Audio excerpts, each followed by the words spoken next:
10 or so. So I get to try to go over some things.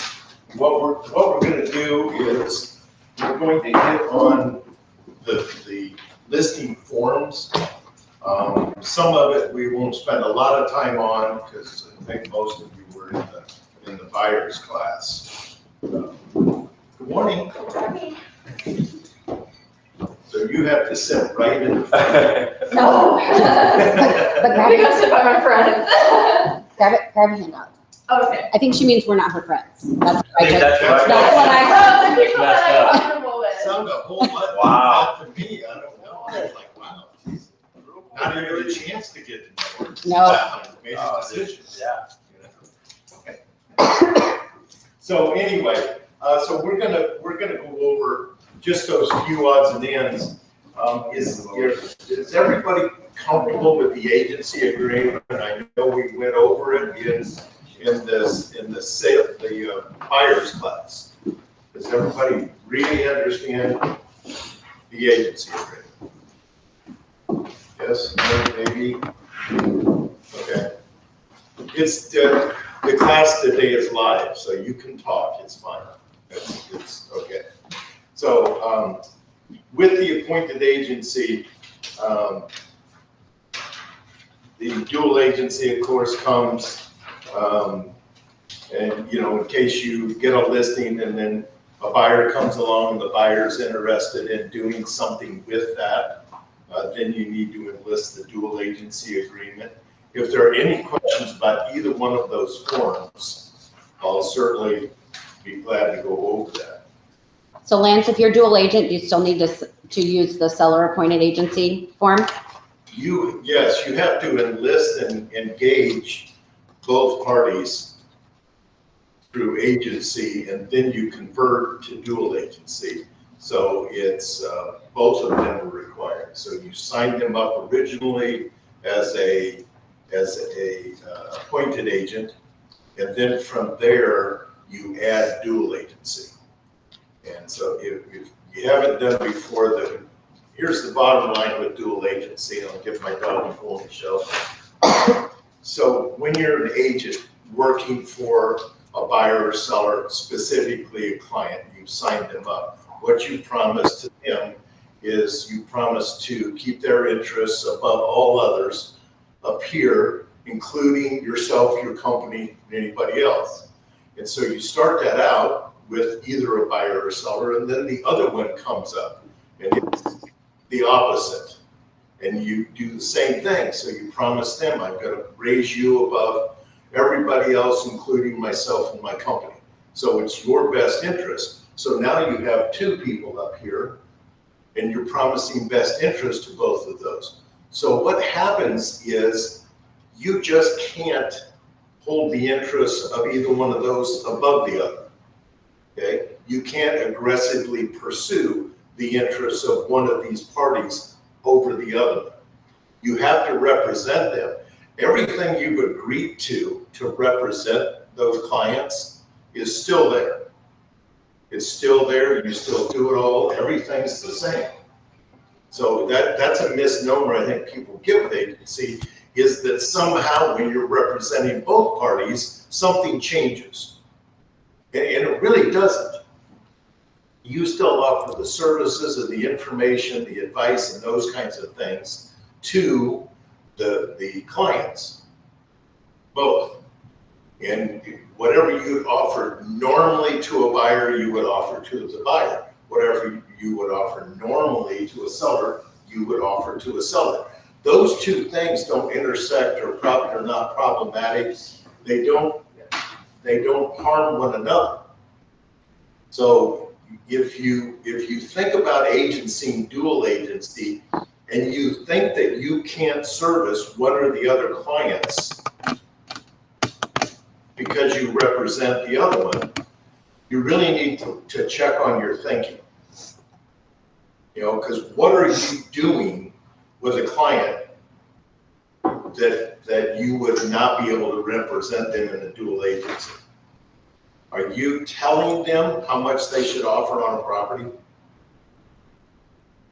It's not our job, Our job is to make sure they know what the market is, what the market says, the information that you have, that kind of thing. So you know, telling them like, I think you ought to just offer 5,000 under. That's really not an agent's job. The agent's job is to talk with them about where they're at, what they want, how they're going to work this transaction, and then advise them accordingly. And if they're like, well, I want to offer 5,000 under and I need 3,000 closing costs. Now, in any transaction, you would certainly assess the other side of the transaction. Is it brand new on the market? Is there a good chance that that's going to happen? Do you believe it's actually overpriced? Do they believe it's overpriced based on the information you provided them?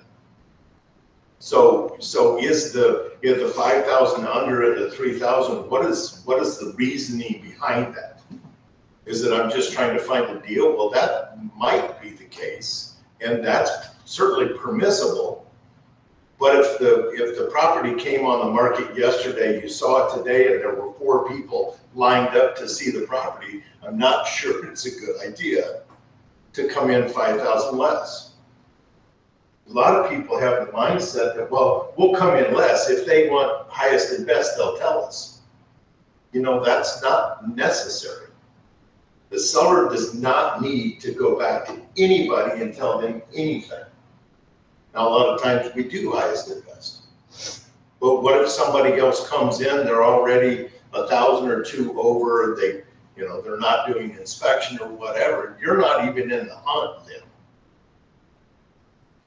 So understand your role. Your role is informational, knowledge sharing, understanding the process, listening to your clients. What do they want to do and why do they want to do it? So that then you can be the most effective you can be. That shouldn't hinder you in a dual agency situation. If it does, you need to think a little bit. What are you doing? Okay? Anything else that I should touch on? Listing safety form, please, take care of that.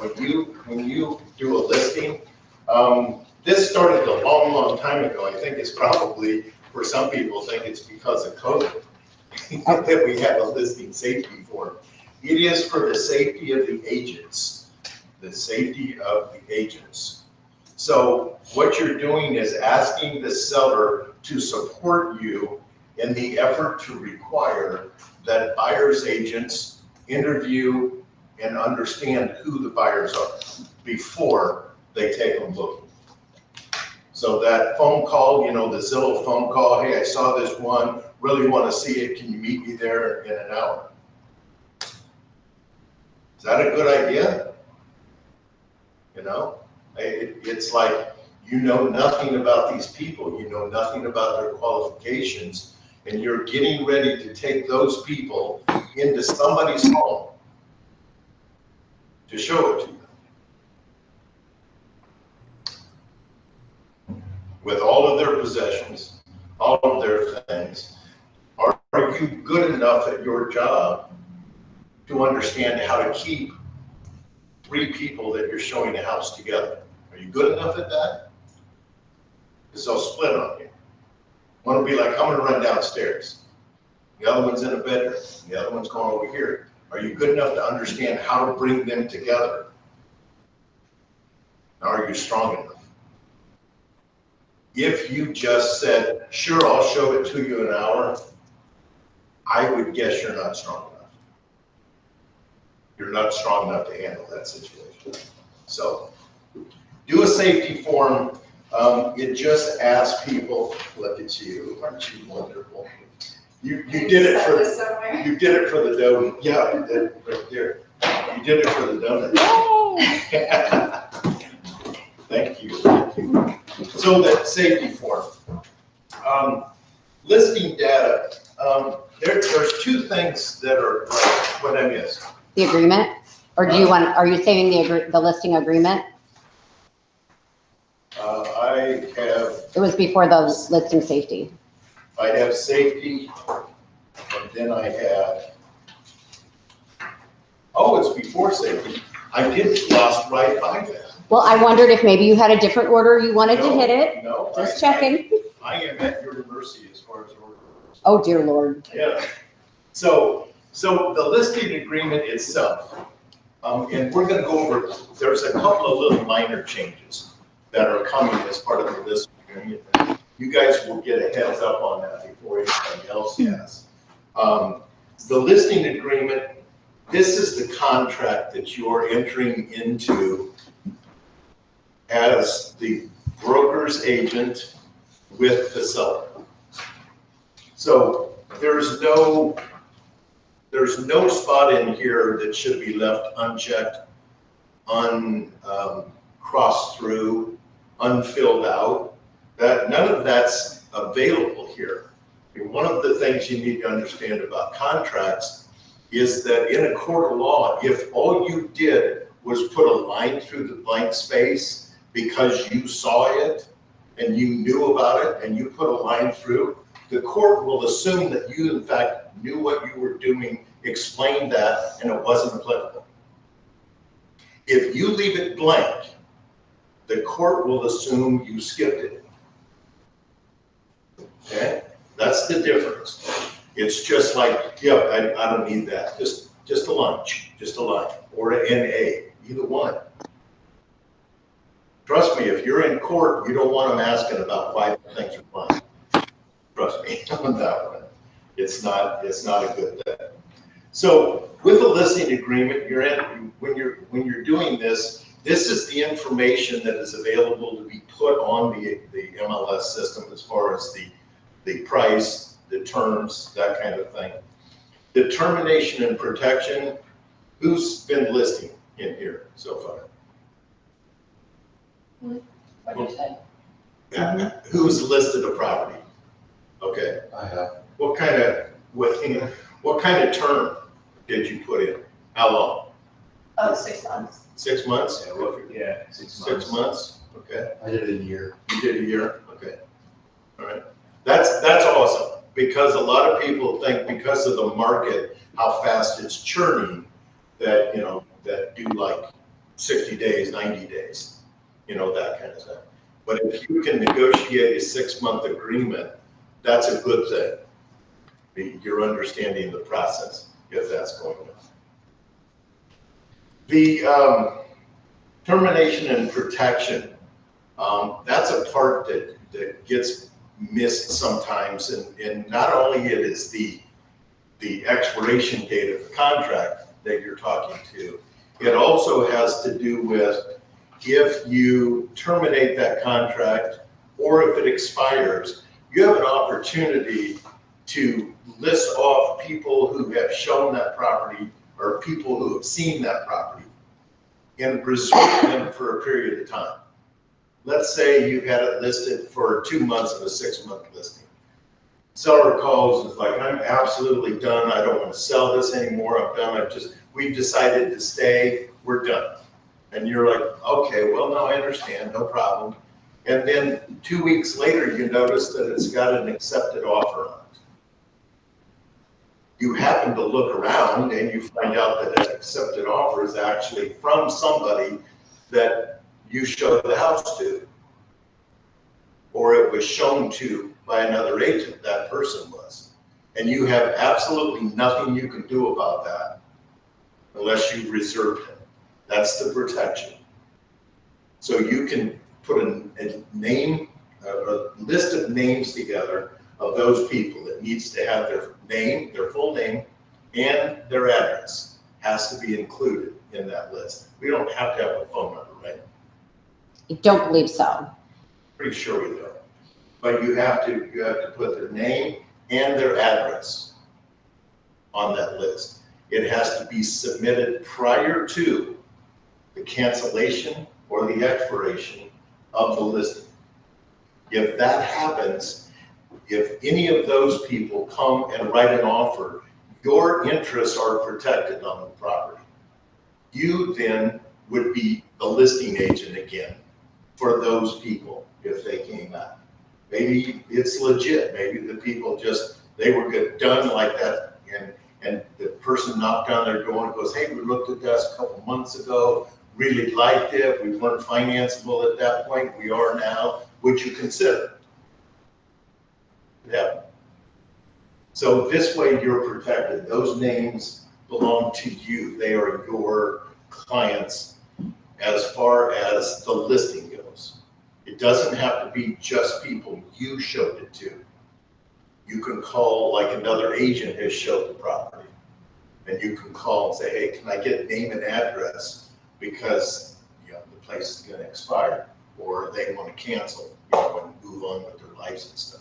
You don't need permission by every person that you write down on that list, do you? You do not need their permission, no, absolutely not.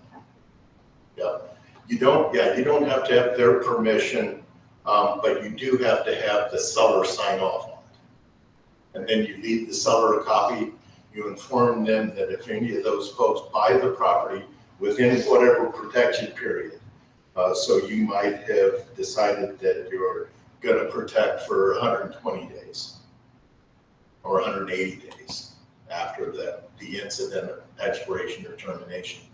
And so during that period of time, they're yours. Okay?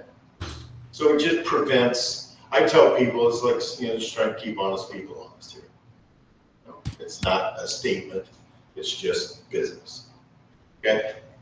And that's always a good question to ask too. If you're the second agent coming in to a property that expired or is terminated, do they have any reserved buyers?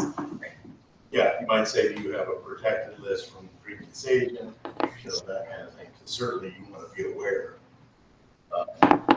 The other thing, while we're talking about, you'll get the people who had a for sale by owner sign stuck in their yard for a month, prior to them listing it with you. And they'll say, hey, we had a couple of buyers that showed up and that kind of thing. Can we reserve them? So that like if those people bought it, they wouldn't pay you a commission. That is perfectly acceptable. You can do that. And the only two things I do is make sure that they've identified who they are, and then make sure that you sell that if they're going to do something, they should do it within like 2 weeks maximum. Don't have somebody protected on there for a couple of months. And you're out, working the property and spending money and doing all the things that you do, and then somebody steps in and just writes the offer and you get nothing. So you just tell them, say, look, I'll give anybody you have, we'll give them a solid 2 weeks. If they're interested, they'll step up. Otherwise, it's over. Okay, make sense?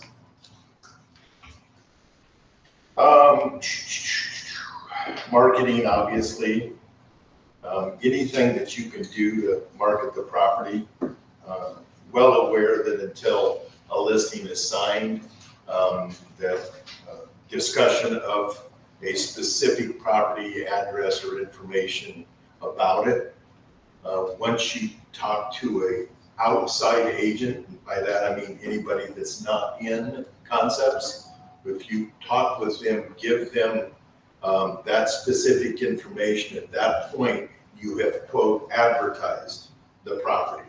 If you advertise the property in any fashion, this is not commercial, in any fashion, then you have 24 hours, one full business day to put it on the MLS. Okay? So it's called Clear Cooperation. If you haven't read it, it'd be a good idea to pop on DMAR, Iowa Association, and read Clear Cooperation Policy. It's something that came in last July. Is that what it was? I think so, somewhere. Maybe, and then we had some time to institute it, but Right. DMAR did it pretty quick. So it's in there, and these little boxes get weird, but the first box is typically the box you check. The first of those, please check applicable box. What that says is that you're listing the property. It's an exclusive listing, in that you're the only person or agent that has it listed. But what it also says is that they further agree to allow you to cooperate and compensate with any other agents and brokers out there. So that's what that part is about.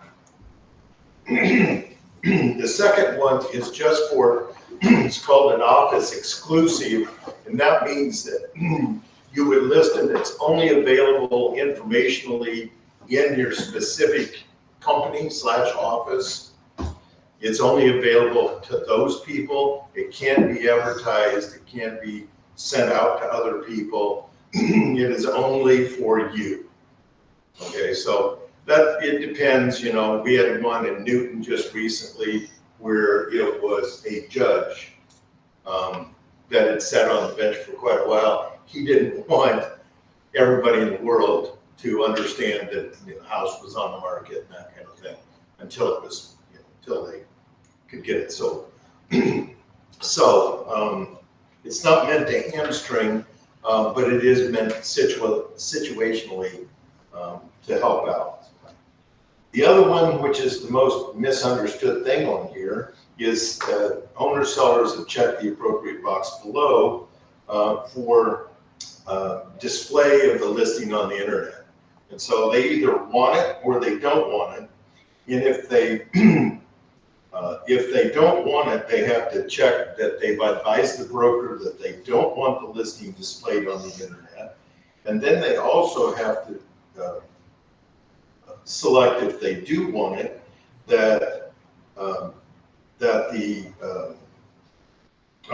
if they don't want it, that they understand that it won't be out there, it won't be displayed, it won't be on pages, won't be anywhere out there being marketed.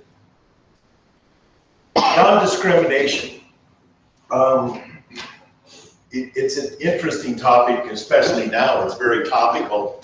The bottom line is that there's only one thing you care about when you're listing and selling a property, and that's money. So that's the whole process, is selling the property. Who you sell it to, other than being a qualified buyer, is of no concern or no particular interest. You get into the things now where you have to be careful about selling it in some of your words, like a great family neighborhood, quiet. We're even getting back into the terms of master bedroom and master bath, and whether or not that's now, you know, acceptable. For years and years and years, because that was commonly marketed terminology, it's been acceptable. Probably that will go away, and you need to start figuring out ways to describe those areas of the property so that people understand what you're talking about, but it doesn't use that kind of terminology that it comes from, you know, the history of our country and is inappropriate when it comes to discussing a home. It just opens the door. So there's a lot of little things about discrimination, and it's so subtle that every one of us do it and we don't know it. We don't even realize that we're doing it. We talk about, like, well, you know, I think probably you would really want the best schools. Why? What about them has made you decide they want the best schools? Did they tell you that? Or are you suggesting that? These are little tiny things that go on in selling and in life that we do that are just small, and they seem insignificant, and they are not. They are not. If you tell somebody, I think you'd be more comfortable in this neighborhood, why? Why are you saying that? What's the basis behind what you're saying? Understand, all those little things. Take time as you're newer and growing in your real estate business, take time to understand how it works, how those little nuances affect your interactions with people and what you do and what you talk about and that kind of thing. And, you know, it's like crime rates. It's public. Give them the site to check out anything they want. Don't you say, well, this one's much safer, I believe. Okay, that's not good. You give them the ability to research, you know, when they talk about makeup of the neighborhood. Socioeconomics is a makeup you can talk about. That's the only makeup you can talk about. You know, how many blacks, whites, percentages, you know, any different type of race or nationality or religious preference, those types of things. None of that is open for discussion. It is certainly things if they want to get the census and start tracking through and trying to figure out things, that's up to you. There's a point, and it's, for me, it's not very far into that discussion where I will say, why don't I just drop you off because you need a different agent? Just do. I'm not going to be that agent. I'm not going to help you find a whiter neighborhood or a blacker neighborhood. It's not my job. That's not what I do. So have an awareness of that. There's no doubt sometime once the calamities of nature start to settle down, we will see testing again. We will. It's going to happen. And you are baited in the testers. You're baited to say something. They ask questions when they're testing you. They ask questions. They take notes. When you sit down at a listing appointment, is what we're specifically speaking here. When you sit at a listing appointment, what do you do? And do you do that every time you sit at a listing appointment? If you don't, you better start writing things down. Understand the order, the presentation, the information you're providing, how that all works. Because if you do it one way for one person and a different way for a different person, why? Why did you? You know, is it price? You know, you do a lot more because it's a $400,000 listing versus a $100,000 listing. If that's the case, then I would think that you probably should rethink your position on that. You shouldn't be even talking to a $100,000 listing if you have no intention of listing it. And if you do go out on a $100,000 listing, you damn well should treat it exactly the same. That's a $500,000 listing. That's what we do. That's what Concepts does. We treat people right. We do the right thing. Okay. I'll get off my soapbox. Well, and if I can interject a little side note, with all of the monitoring equipment that homeowners have as well, it might be a good spot to talk to them about that, because it could very easily come up as a way for a homeowner to discriminate against a potential buyer. Oh, yeah, there's no question. I mean, all of that is there, you know, in this day and age now, and I don't care what price range you're in, you should assume you're on camera. From the minute you get out of your car, you should assume that. Because people have Ring doorbells and their neighbors have Ring doorbells, and they all talk about everything that goes on in the neighborhood. I mean, look, you know, heck, now the police, that's one of their things, is they go door to door to get Ring doorbell footage if something happened in the neighborhood. And when you're inside, what are you doing? What are you looking at? How are you showing? They're not supposed to record what you said. I don't know whether they do or will, or if they're going to watch you live, you know, and you're on stage, you're in a performance at that point. Because they're gonna listen. They're gonna listen to your buyers. And it's like, so if the buyers start talking about, oh my God, this is like our dream. Well, you just lost a bunch of negotiating power. So be aware of that when you're showing. Make sure you understand when you go into a property to talk about listing it, that you know, what do they have for security? What do they have for cameras? What is their intention of those and using those? In Illinois, you now have to disclose if you have cameras. It's not here yet. It's kind of like fashion with the last. So it takes a while to get to Iowa. Any questions about that? I don't want to belabor that point. Breach in this, breach means that somebody's made a full, complete, bona fide offer on the property that matches all the terms of the listing agreement, and the seller goes, nah, I was just kidding. I have never had it happen, but I have heard that it happened, where somebody writes the full price, they write all the terms, everything's there, and the seller goes, nah, I'm not gonna do it. If that is the case, then you have done your job and they're supposed to owe you a commission. Like I said, I've never seen it happen, but it's there and you need to be able to explain that.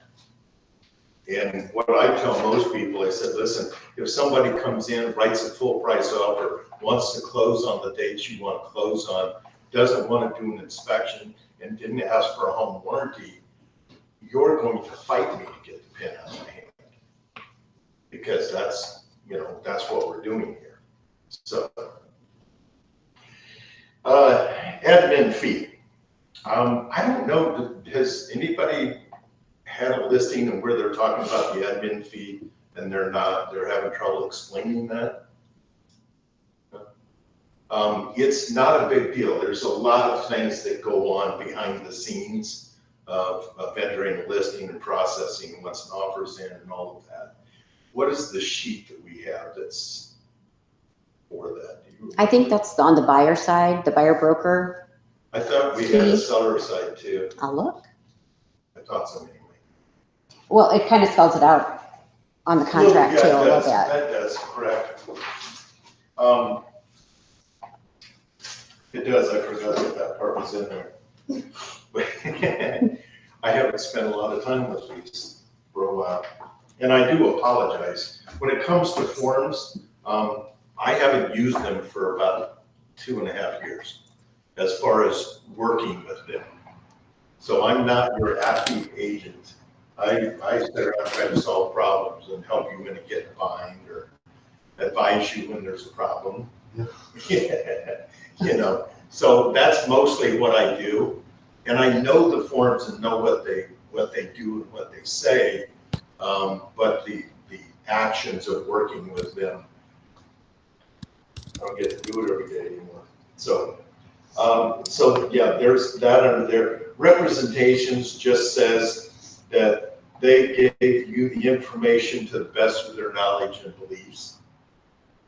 And then material defects, that's an interesting one in that there's a legal obligation for sellers to disclose material defects. That's why we provide them the seller's disclosure. And so it's not like, well, that wasn't too bad, so I'm not going to say anything about it. If there's a material defect in the property, it needs to be disclosed.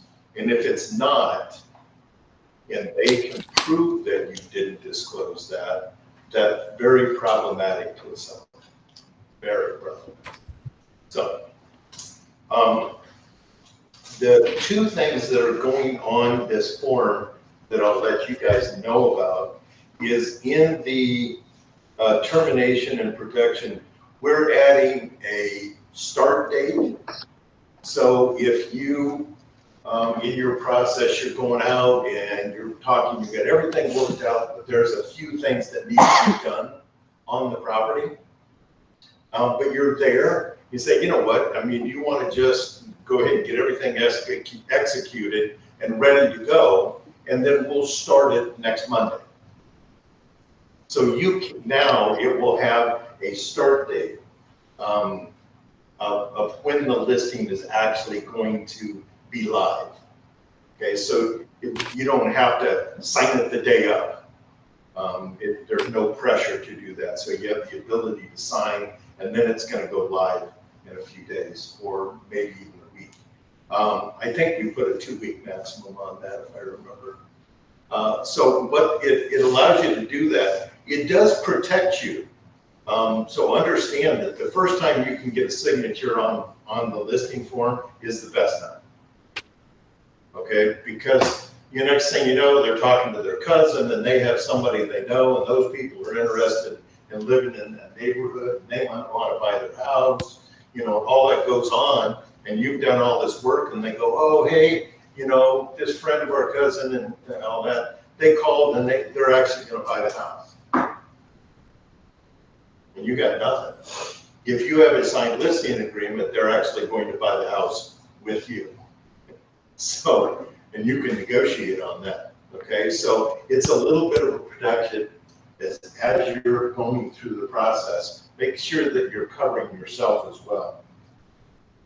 The other part that's coming on this is that we will be splitting so that the amount of commission paid to the selling agent is disclosed on this form. So if you're going to get 6% and you're giving 3% to the selling agent, you say that. If you're getting, I did it for a while, I would get either 6.5% or 7%, pay 3% to the selling agent because of the marketing and pictures and all those things that were being done up front. So that's what it does. It says up front, the seller is purposefully knowing what you're offering to the buyer's agent, because we don't have any place that they sign that does that. So it's going to be on this form. We should have those out in a month, probably. Very soon. Yeah, we have the new listing agreement and the new seller's disclosure that's coming up. Okay. Any questions on the listing agreement?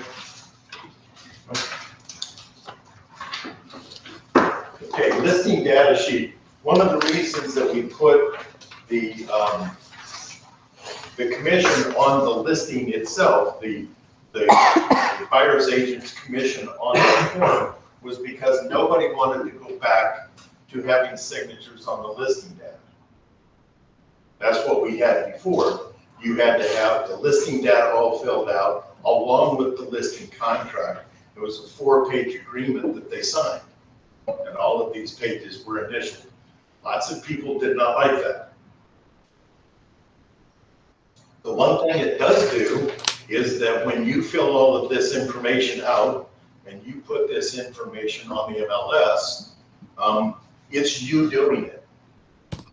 By us splitting that up and them not initialing this, as you put all the information together, because we're not doing that, you've then assumed a responsibility. And that's that the data form, the listing data form is filled out correctly, that the information is current, and that it's all filled in and available. Okay? So it is a responsibility that the agents have taken on, and by far, the majority of them wanted to do that versus getting signatures on any of this. It's fairly explanatory. I'm trying to think, Michelle, is there anything in here we need to talk much about? There's always a couple things I would recommend. Things like directions are required in order to get it on the MLS. There are a number. You can't just say Google Maps. Oh dear Lord, I've seen that. I know. Yes, I've seen coming soon for directions 3 months later. And here's the biggest one. If you are new construction, you need to be really, really explicit on the directions, because Google Maps may not take them there. It may take them 2 miles away and stop. Especially in Ankeny. Especially in Ankeny. Really crazy. Yes. You put in an address and you're on the wrong side of town, Mhm. trying to find new construction. You're like, it says northwest, and I'm on the southeast corner. And that was actually happening to me, so, Or in a trailer park for the new office. yeah. Yeah, that was odd. We rented a nice trailer. It's a real nice trailer there. Yeah. That's one of the big ones. And the other thing that I would say is you have to be as diligent as possible, filling these in very, very clearly, because these are all search terms for buyers. You know, buyers may put that in, and if your house has it and you didn't list it on here, now the property that you are representing is not coming up. So this is a service that you're providing to your seller, is to make sure that that is as clear and complete as possible. Has this been changing too? Just the layout of it. Yes. Yeah. I think we're changing it so it's set up the way it's inputted on the screen. So yeah, please, do as much as you can instead of the least that you have to. Because it serves two purposes. One, the information in the system will be correct and available to the staff working on your behalf to try to get everything done and filled out correctly and that type of thing. And then two, like Michelle said, the ability to search all these different things and find the property. Not only find it, but find the kind of property that you're looking at. So if you could work at getting that info in, it's the same thing, this and the worksheet. Those two things are the most informational pieces that our back office staff can have to work with. And they want to do a great job for all of you. They really, really do. And so if we can just give them a fighting chance to do that, it's very helpful.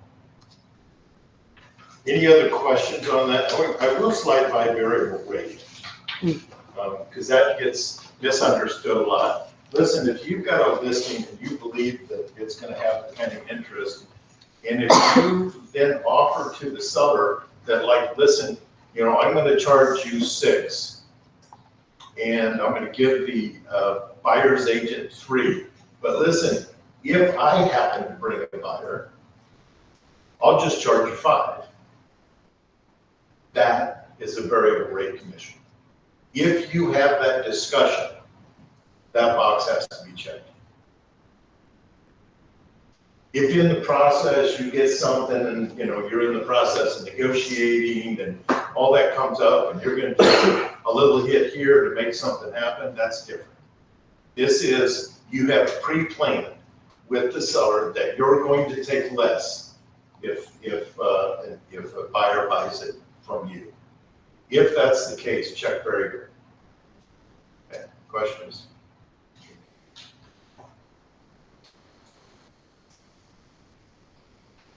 So I got one, I guess. So there's a couple, depending, I guess, on circumstance and maybe you're not really, hopefully I know your answer, is that you fill this out with them across the kitchen table, not like, okay, well, I have a showing at this amount of time, where the case maybe I'm gonna leave these, and can you email it to me? Or how, some people are more private, right? Some people are more private than others, and but obviously you're trying to take care of them and everything. So how would you go by that, or how do you go by that? Do you? As far as the information? Yeah, as far as, it's writing down everything with them, line by line, comparatively to say, okay, I'm gonna leave this listing data. Can you answer or not, maybe not this one, but another one? Just basically the general information about their house or anything like that.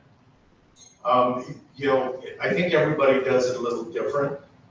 I walk through the house with that in my folder on your clipboard, however you want to do it. I walk through their house and check and put the information in that as I walk through the property, so that I remember there's a 3/4 bath off the master, not full. And then I remember that there's a half bath on the main and a 3/4 basement. And so I do those things. And I do it, listen, like we talked about earlier, the information on here is the information that you're going to be responsible for. So I'm not necessarily gonna have the seller fill it all out. I'm going to make sure personally of what it is and what needs to be in there and ask questions accordingly and then fill it out. If you want to get it all filled out, send it to them, go, hey, what do you think? Anything different in there sometimes? The biggest thing always for me was the marketing remarks. I could never get them done until I went back to the office after I'd been in the house, seen everything, walked through, took a few notes, and then I could sit down and do marketing remarks. Yeah. It was my Achilles heel. The weakest part of my game was marketing remarks. I'm the 3-bedroom, 2-bath ranch, boot, like that, you know, and every time I looked at it, I thought, well, that is exactly what all the other paperwork says. I just put it all in one spot on there. So I wasn't good at, you know, welcome home to this lovely tutor, you know? Right. I had that. So, it's up to you which way you want to do it, you know? But I would try to fill as much out as possible, would call them and go, hey, you know, I'm having a blank here, in the master, what's in there, you know? And just get all the information filled out. And a lot of that stuff, they don't know. I mean, they Right. don't know the I was looking architectural- at it too, right? They don't know the architecture. Right. They're gonna call you. Right. What do I put here? Because they don't know what it's gonna be called. They don't know the area that they're in. They're like, you know, Ankeny, of course, Ankeny, Pleasant Hill, fine, Pleasant Hill. But if they're anywhere around Des Moines, they'll be like, I don't know, where am I? Especially East Siders, because we don't know anyway, right? I have a question. Yes. If you can't call it master, is there another term? What would you, is there something you would suggest? Well, or everybody's like- went to calling the bathroom en suite. You know, I don't know. You guys have any terms over there? My suggestion, this thing was brought up to me, I was at my other job and they're like, apparently people are trying to take out master suite from, master bedroom from listings. And I was like, oh my gosh, that's so crazy. But at the same time, it's kind of not when you think about the history. So then I suggested, I was like, they were asking what would you call it? And I was like, well, could you say the owner's suite? And they were like, well, that's almost worse than being. So I don't know what to call it really. There's a whole thing going on. Main? Main? Yeah, certainly Maine, you know, and there's more terms that they're working up and trying to figure it out. I bring it up because it's something that we need to think about. Sooner or later, it's gonna start going away. And there's a lot of little terms that we do in our business that we just don't think about it, you know? I mean, it's everything. It's you know, the terms that we like a lot, we talk about kid friendly. What does that mean? That, you know, 2 single adults couldn't live there? It's not 2 single adults friendly, you know, so everything we talk about, we have to be aware of what we're saying. And it just, I think at this point, just having an awareness of all that helps you deal with those things and helps you get through it. Mother-in-law suite. Well, that's the extra. In the basement. That's it. Yeah, no, can't use that one either. Oh, yeah. Okay, seller's disclosure. Any specifically things that you guys wonder about in seller's disclosure and that kind of information? The one thing, I guess, that you need to understand is this is the one form you can't fill out. You cannot check the boxes. Back in the day, I thought that was the best thing ever, especially when you're working with, people who didn't understand the terminology, that kind of thing. Maybe they were older or whatever, and you could sit down and just have a conversation with them and check the boxes accordingly and that, and it was wonderful. But if you do that, the court will have a heyday with you.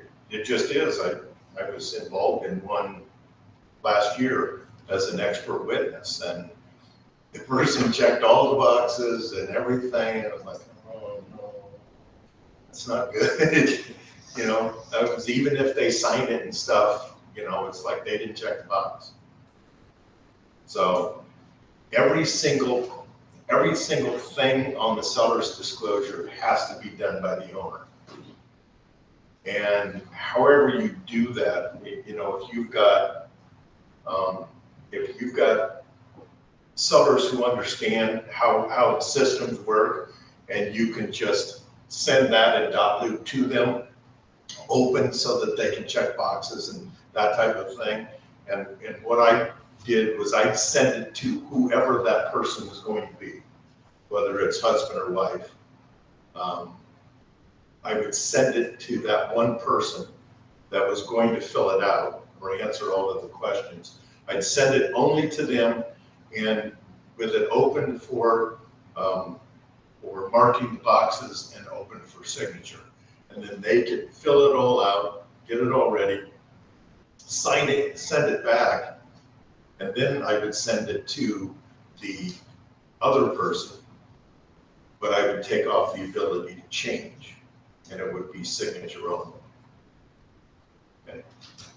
The other thing is, you sit down at your appointment, and while I'm working on this paperwork, you work on this, or you send it home with them for homework, or however it works best for you.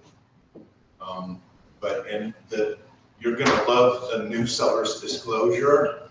For one thing, it's way shorter. It is only the mandatory items required by the state of Iowa. That's the only disclosure we're giving. So it doesn't have that third page and fourth page. It doesn't have all that information. It doesn't have appliances. So you're not asking whether or not they're leaving the appliances and whether or not they're working, and putting the liability of all of that on your sellers. So none of that's there.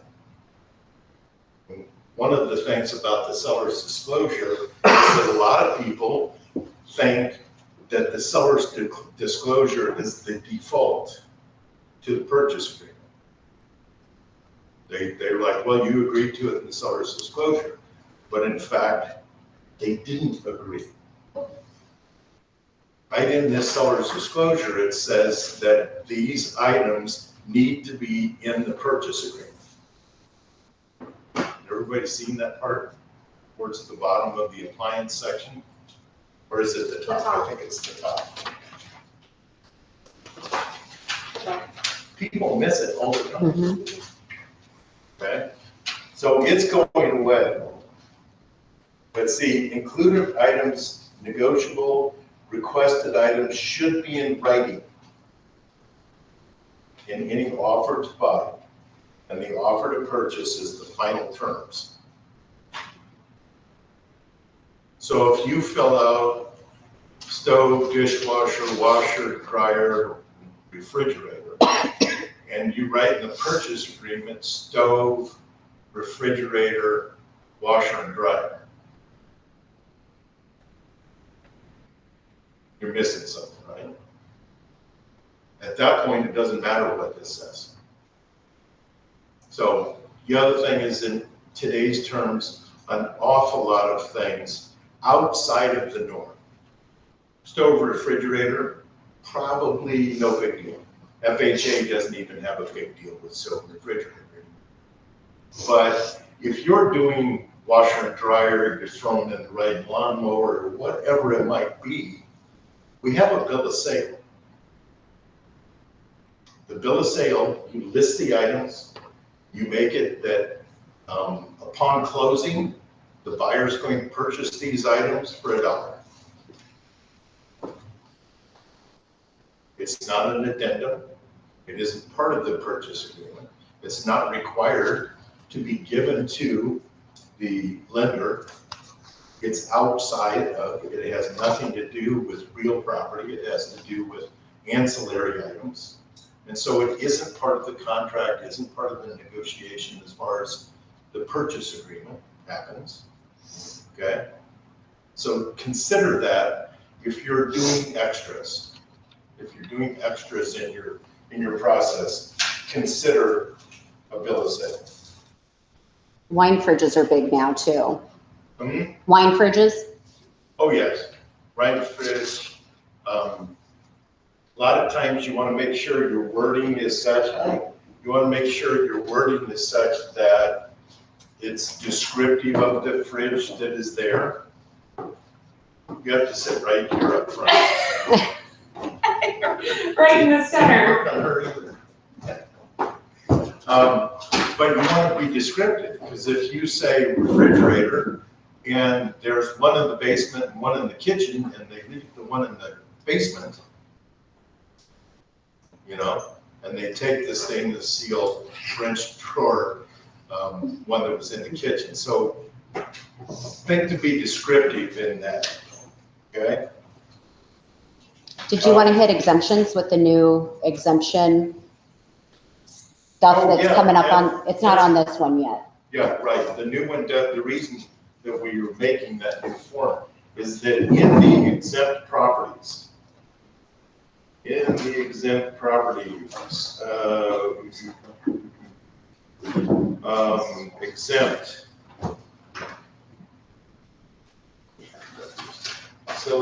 fiduciaries, it's right in the middle. Fiduciaries in the course of an administration of a decedent's estate, guardianship, conservatorship, or trust. And now, what it says is that the fiduciary, and I'm trying to think, do you have that one that I sent in? I thought I sent that to you I've got the, from Davenport. yes. But what it says now, in essence, is if you, the fiduciary, the seller, whatever in that process, have lived in the property in the last 12 months, that you now don't have that exemption. You can't be a trust and then just say, well, it's trust, I'm not saying anything anyway. And we were having a lot more of that, where people were talking about, there is a trust and they live in the house.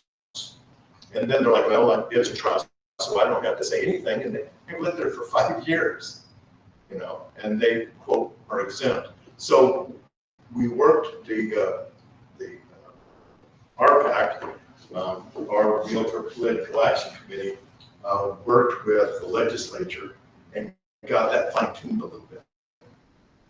So now if you occupy the property, you are not exempt from filling out the seller's disclosure. Okay?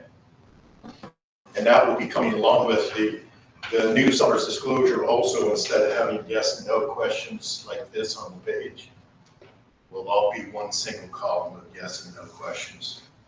That will be all of the answers will be on the one side of the page so that you can easily see that it's not been checked or not been marked or answered.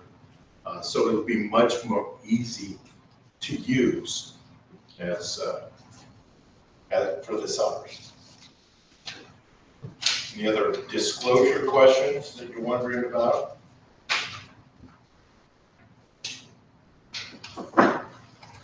Had a call last week. The owner of the property, her husband committed suicide in the garage. Does she need to tell? Is that disclosable? Any volunteers? Yeah, that's called a Stigmatized. stigmatized, yeah, right? That is a term, yes. Is the property considered stigmatized? That's my question. I would say, yeah. Anybody else? I think if you were asked only, right? Well, you as an agent can't lie if you have knowledge. Okay. Number one thing, okay? We are forbidden from lying, no matter what. If we're asked a direct question, we have to answer that question. The truth is, in fact, no, it is not considered a stigmatized property. It is not considered mandatory disclosable information that is given. And stigmatizing the property is where the value of a property is significantly affected by the event. You know, so if somebody died in the property, it's not necessarily a stigmatizing event. You know, in fact, I would submit that a lot of properties, especially from like the 60s and earlier, most of those properties have had somebody die in the property because you always went home to die. That was the final wish of almost every person, is they would go home to die. And people would have wakes in the living room and, you know, services at the home and all of that kind of thing. So it's a whole different world, you know. So when people ask, well, has somebody ever died here? I don't know. It's hard to say. If you do know that somebody committed suicide, then, and you're asked, you have to tell. Now, when you're dealing with a seller and they have that question, the question I try to ask them is, if you're buying a home, would you want to know? You know, would you want to know? As a buyer, would you want to know? And so most of the time they say, yeah. And it's like, then why wouldn't you tell people? Why wouldn't you just go ahead and say, hey, this happened? You know, unfortunate set of circumstances, you know, mental health got the best of somebody, that kind of thing. So stigmatizing is a very specific term and form, and it rarely has to do with the sellers that lived in the property. There's just not much of that. Most of that is deemed non-disclosable. Although I've heard that in other states, some of it is. Depends on the state. You know, so so it is a little bit different. But that was just an awareness of the thought that we have to go through sometimes.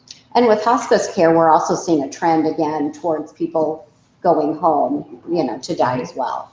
So even before the 60s, maybe a little period where we didn't die at home, and now we're kind of back to it.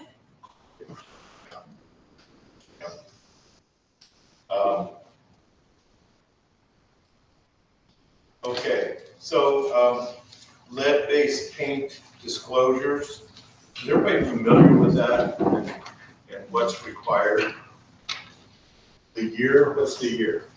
1978. I'm sorry? 78. 1978, okay.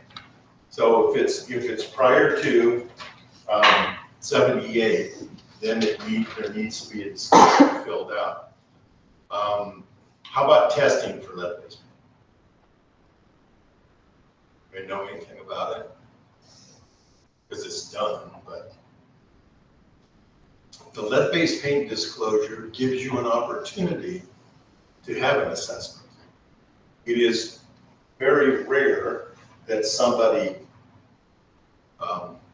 checks it, that they're going to have it tested. What they check typically is that they waive the opportunity to conduct a risk assessment. The older the property, probably the more likely it's going to have lead-based paint in it. If you get a property that was probably the late 1800s to 50s,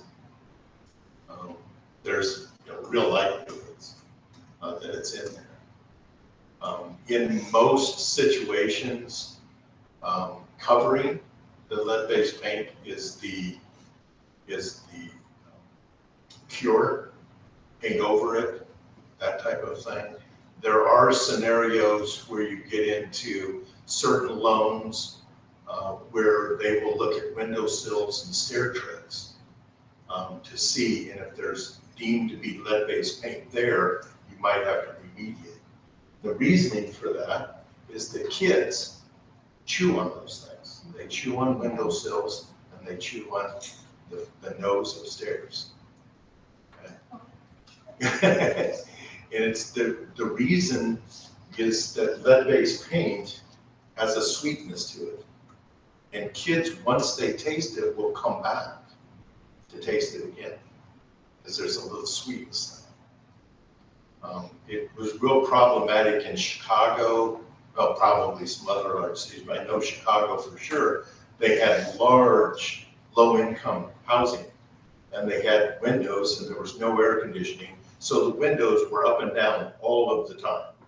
And what happened was they would rub against the sides, and they created paint dust on the bottom of the windowsill, and kids would get it in their fingers and end up in their mouth, and then they would go, well, that's pretty good. And they go back and back and back and back. And we get lead-based paint. So that's your lead-based paint lesson. What makes it sweet? What makes the paint sweet? I don't know. There's something in it that tastes sweet. You know? And not like candy, but I mean, there's a sweet tinge. You know, if you are impoverished, you know, I can tell you that if there's something sweet, you're going for it. Yeah. You know, because we just have that natural thing when you're young. Yeah. So, but anyway, on this lead-based paint disclosure, who knows how much it costs if they do an accounting and they find a mistake. The federal government will fine you. Any ideas? It's $11,000 per mistake. So if you don't initial a spot, date a spot, sign a spot, it's $11,000 per issue. Okay. So that's a very important form to make sure it's filled out, signed, initialed, it's explained properly, the boxes are checked, everything is done. That's why that's one of the very few forms that if it's needed and it's not done completely and you close, you won't get paid until it's filled out. Sorry, the accounting staff, they are not paying commission until that check mark, initial, signature, date, whatever it is done. Okay. So they're not trying to be mean. Okay. Radon. Who believes in radon? Nobody? I think it's real. Okay. So we have a consensus that it's actually real. Okay. Does anybody know the levels of radon? No fair reading, no fair cheating. What are the levels of radon that require remediation according to the, I'm sorry? Is it 5 and above or 4 and above? 5 and above? It's 4. Okay. Yeah. So if it's 4.0, quote, they say it should be remediated. And if it's below that, they say it shouldn't. It's all over the world as far as like what it should be. It changes constantly. That's one of the things people don't know is when you test it, it is at that period of time. Yeah, isn't there a best time to test it? Is it morning or, I thought there was a certain time of day that's the best. Well, they test it typically, they do like a 2 or 3 day run. Sure. So they can see the variable. Because like doors open, movement, heat and air and stuff like that, then they just take the average over the. And then, yes, they look at The 3 at the days. peaks and valleys, takes the average and go from there. A couple of things is that the radon tends to gather in the lowest part of the home. So they want to test on the lowest finishable space. So you'll see them testing in the basement, like, hey, nobody lives here. I'm like, yes, but they could.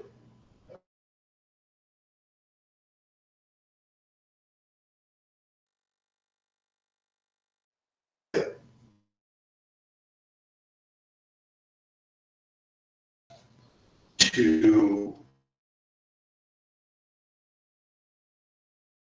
outside, something like that. Year up enough that they take.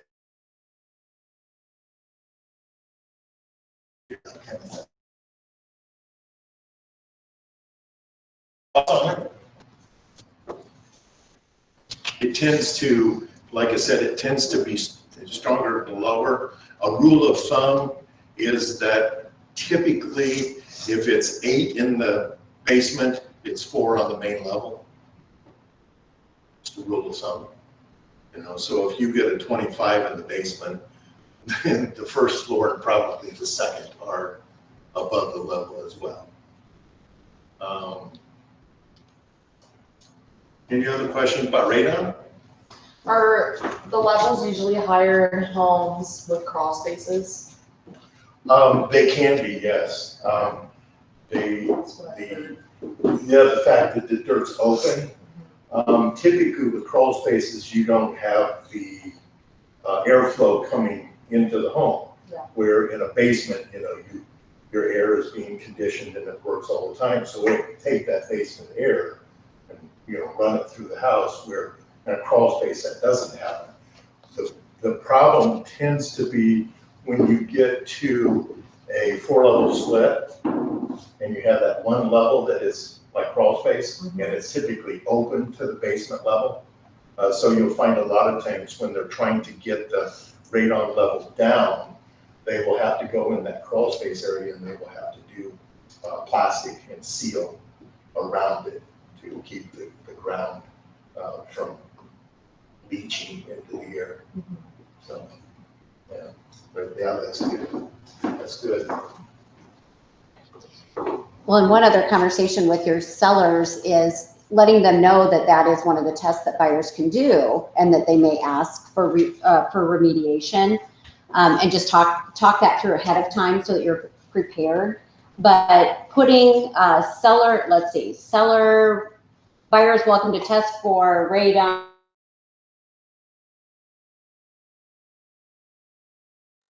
Remarks. Seller. What? You said buyer. Oh, seller. Yes, seller. Sorry. Just by putting that in agent remarks is not an agreement that the buyer can't come in and still request that. Nor is that in the courts, they don't agree that you can have your personal home tested and not have an awareness of the results. So you can't, you know, the state does not see that as doable. What are the things that you can test that's like, you can say that you want it buyer's knowledge only? You can do that, like an inspection, because that's what happens when you buy a home as is. It doesn't mean that you're buying it without inspection. It means that you're buying it the way it is. You still have the opportunity to inspect that property in most cases, and then make a decision whether or not you're going to move forward with it. So it's not like, no matter what, I'm buying this house, okay? So that's a buyer's knowledge only. And all inspections really are buyer's knowledge. They're not automatically sent to the seller.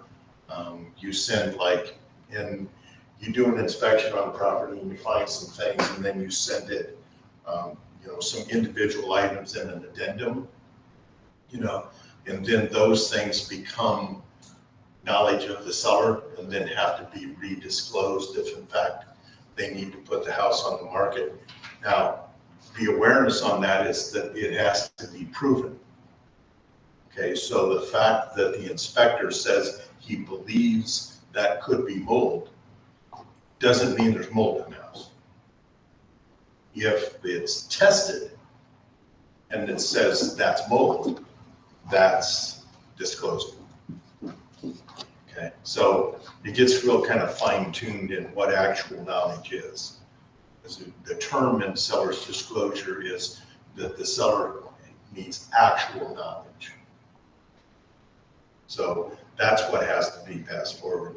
And that's what has to be proven if buyers want to take to court and say, well, they knew that that was there. Well, I mean, that's great. The problem is that the buyer has to prove that the seller knew that. Like the seller had that basement company out and the basement company told them this is a problem. Now they have actual knowledge.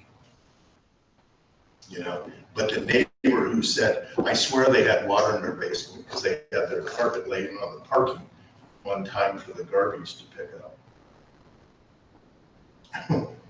Maybe they just changed carpet. Yeah. Who knows how that went. So yeah, actual knowledge is there.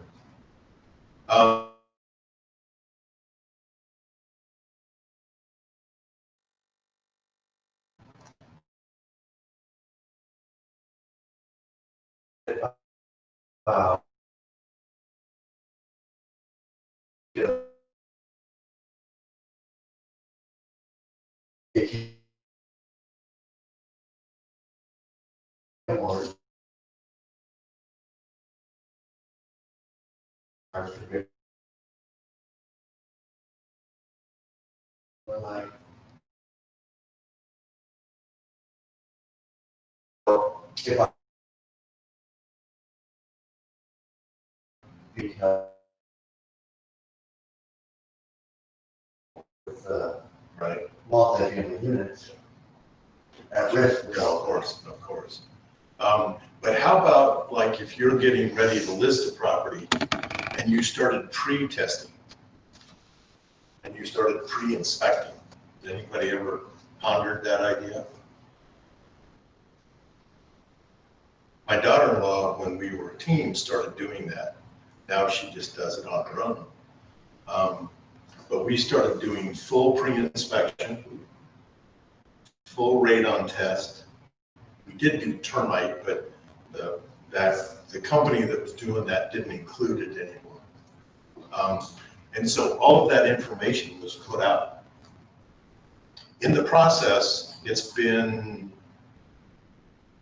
3 years, I think 3 years, that's been going on, where there's a pre-inspection of the property, and it is given to the buyers as an addendum to the seller's disclosure.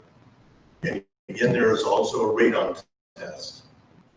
And so they have the opportunity to see all of it before they ever even see the house. In 3 years, she has not had a property canceled because of inspection. In 3 years. Not one. How many other agents do you know that can say, well, inspection didn't cause a problem? Does she have the seller invoice?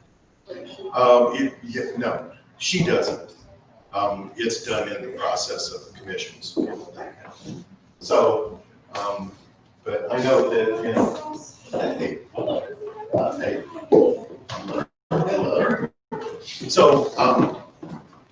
So the, like for radon, there's when you do pre-inspect for radon, I've had buyers look at a pre-test of radon that said 8.2, and they went, that's not that bad. And then went ahead and bought the property. But if you list the property and they do a test, if it says 4.0, what are they going to ask? So just some thoughts for you, just to consider as you move forward in your career. You know, I mean, places like California, you know, it's mandatory. Pre-inspection of properties is mandatory. They have to provide an inspection. They do like the old, say like the old car inspection, but none of you would remember that. So,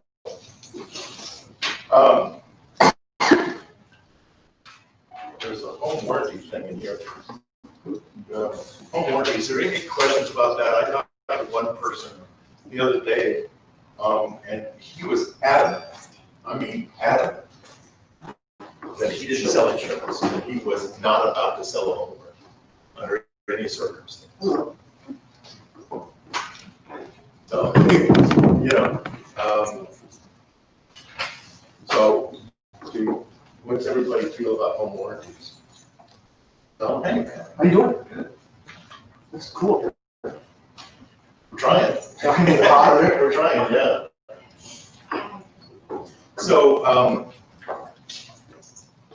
home warranties, I guess one of the things that I look at is that in the process of selling the property, there's some risk involved, okay? There's risk involved in selling. And so what we do is try to mitigate that risk. So the first thing that happens is, for the mitigation, is that you fill out a seller's disclosure and you honestly fill out everything you know about the property. You answer every question, any information that you have, you share it with the people that you, or did everybody get it? Yeah, you each should have a thick one and then a single sheet. But that they fill that all out, and you give them as a seller as much information as you possibly can right up front. Then in the process, the buyers have an opportunity to do an inspection of the property. And so they can have anybody they want come and inspect it, check it out, see everything in it. And you want to encourage that, and then also be as open to their time frame and those kinds of things as you can. If somebody asks for 7 days and you counter 3 days, you're putting your seller in jeopardy. Because now you have limited the buyer's ability to do the inspection that they wanted to at the very beginning. And I know in this marketplace, and you know, it's easy to do, everybody's wanting to sell, and it's a big deal about timing.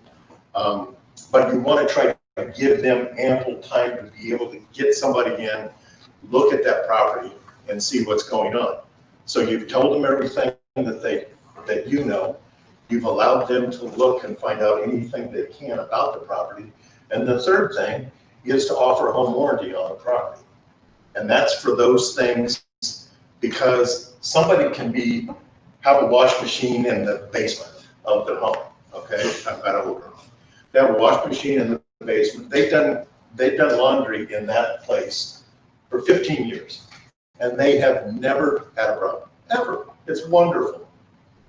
And then the new buyers come in and they put in a new washer and a dryer and all that kind of stuff in the basement. And the washer's different.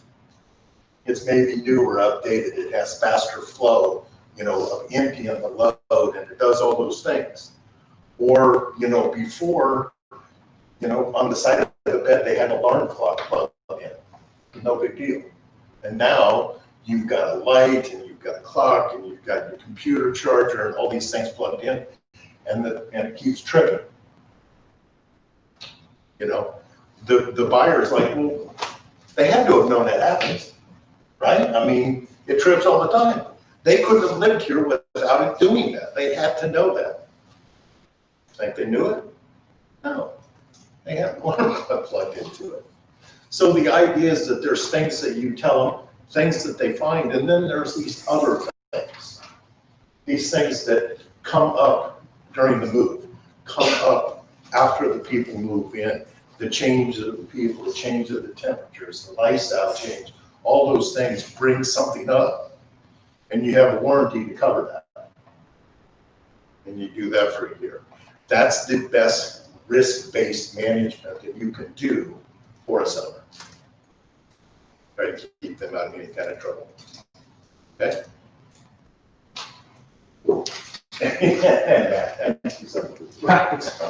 I told everybody I felt like I'm like the fill-in teacher here. The substitute? I'm the substitute, yeah. So, estimate of proceeds. I don't know if we want to open that can of worms. Matt, do you want to talk about the estimate of proceeds and figuring out all the stuff? Okay, so in your estimate of proceeds, where do you find the mortgage contract balance?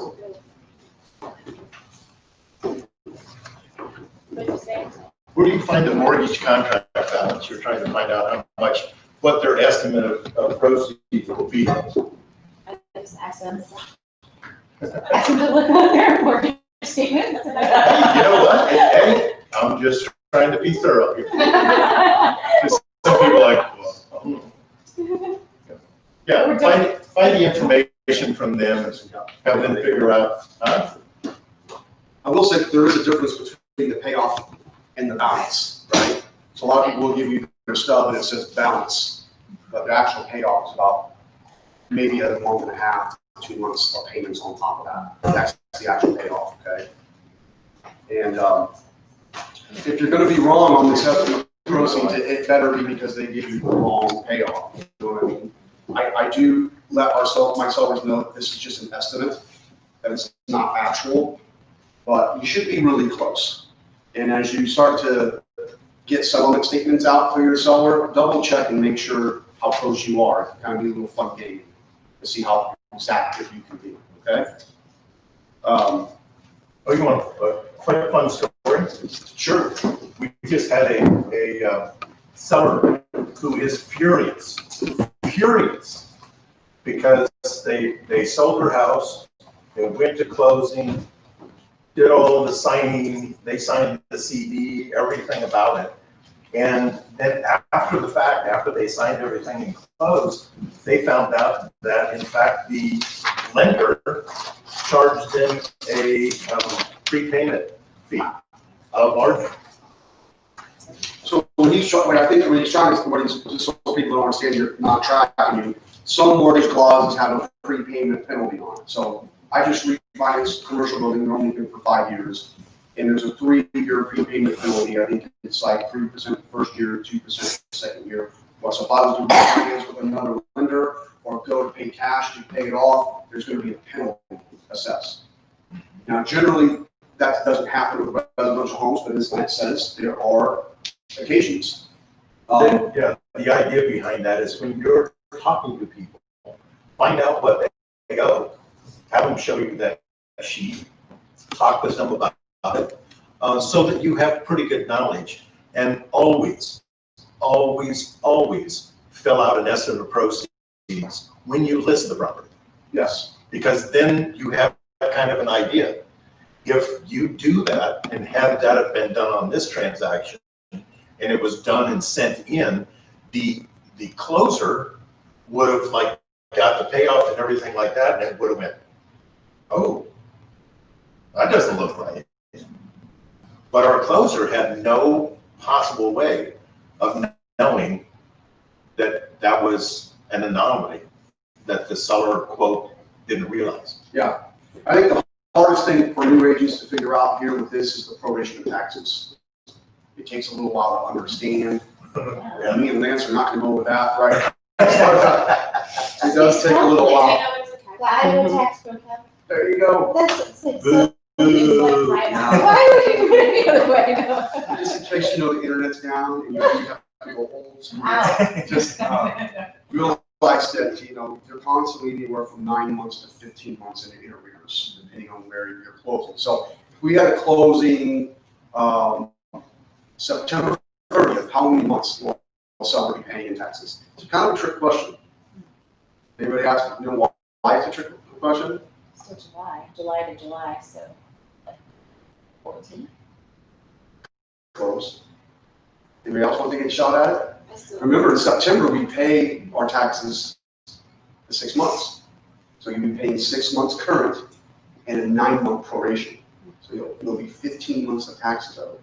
Now, seller might originally, they might be taken aback by this. Ask them if they escrow for their taxes and insurance. If they do, that money's in their escrow account, and 6 months that they're paying in September, that'll come back to them after the payoff's received, maybe a couple weeks later. It's one of the reasons of having your seller's forwarding address is so important. It's one of about 5 reasons, okay? Is that escrow account will come back to them. They'll have at least 6 months in there. Generally, when you close and you escrow, they collect 3 months ahead. So if you're getting ready to pay 6 months, you'll generally have 9 months in there plus whatever you have for insurance, right? After September 30th, when you pay your 6 months, if we close October 30th, how much is your seller gonna owe? Ben? I already know that. Hey, listen, don't feel bad. It took me about 5 years to figure this out. I was too good. You don't know? That's all right. In October 31st will be 10 months. We just paid September's up, so now it's just strictly the proration.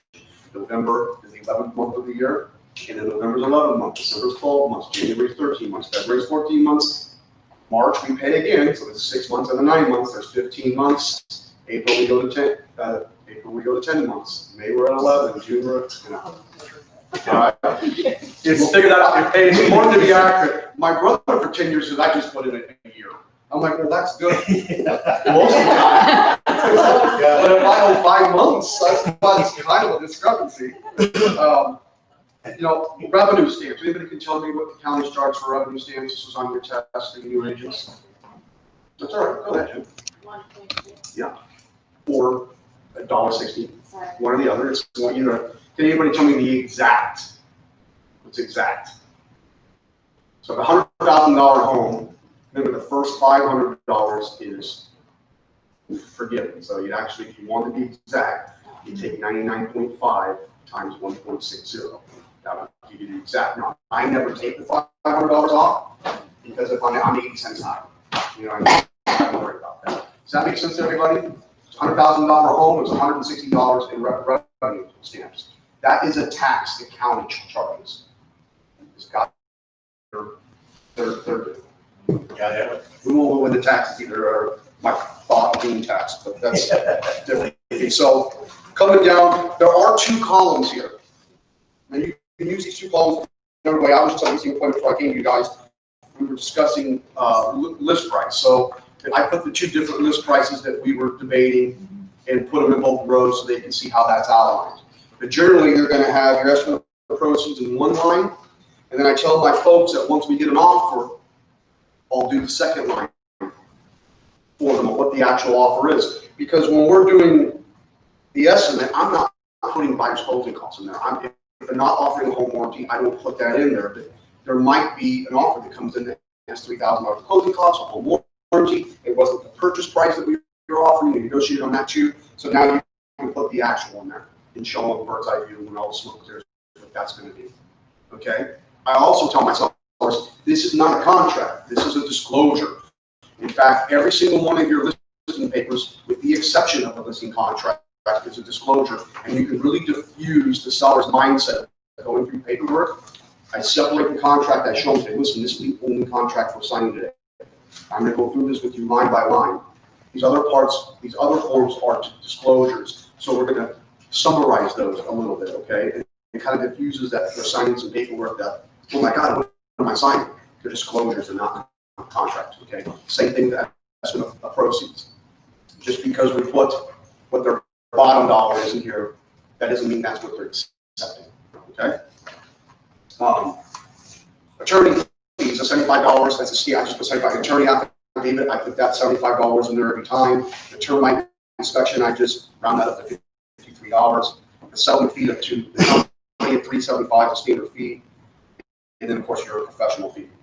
If you ever want to put the other in there, and you want to be extremely accurate, I put $100 in there because we have wire fees sometimes, courier fees sometimes, if you want to be really accurate.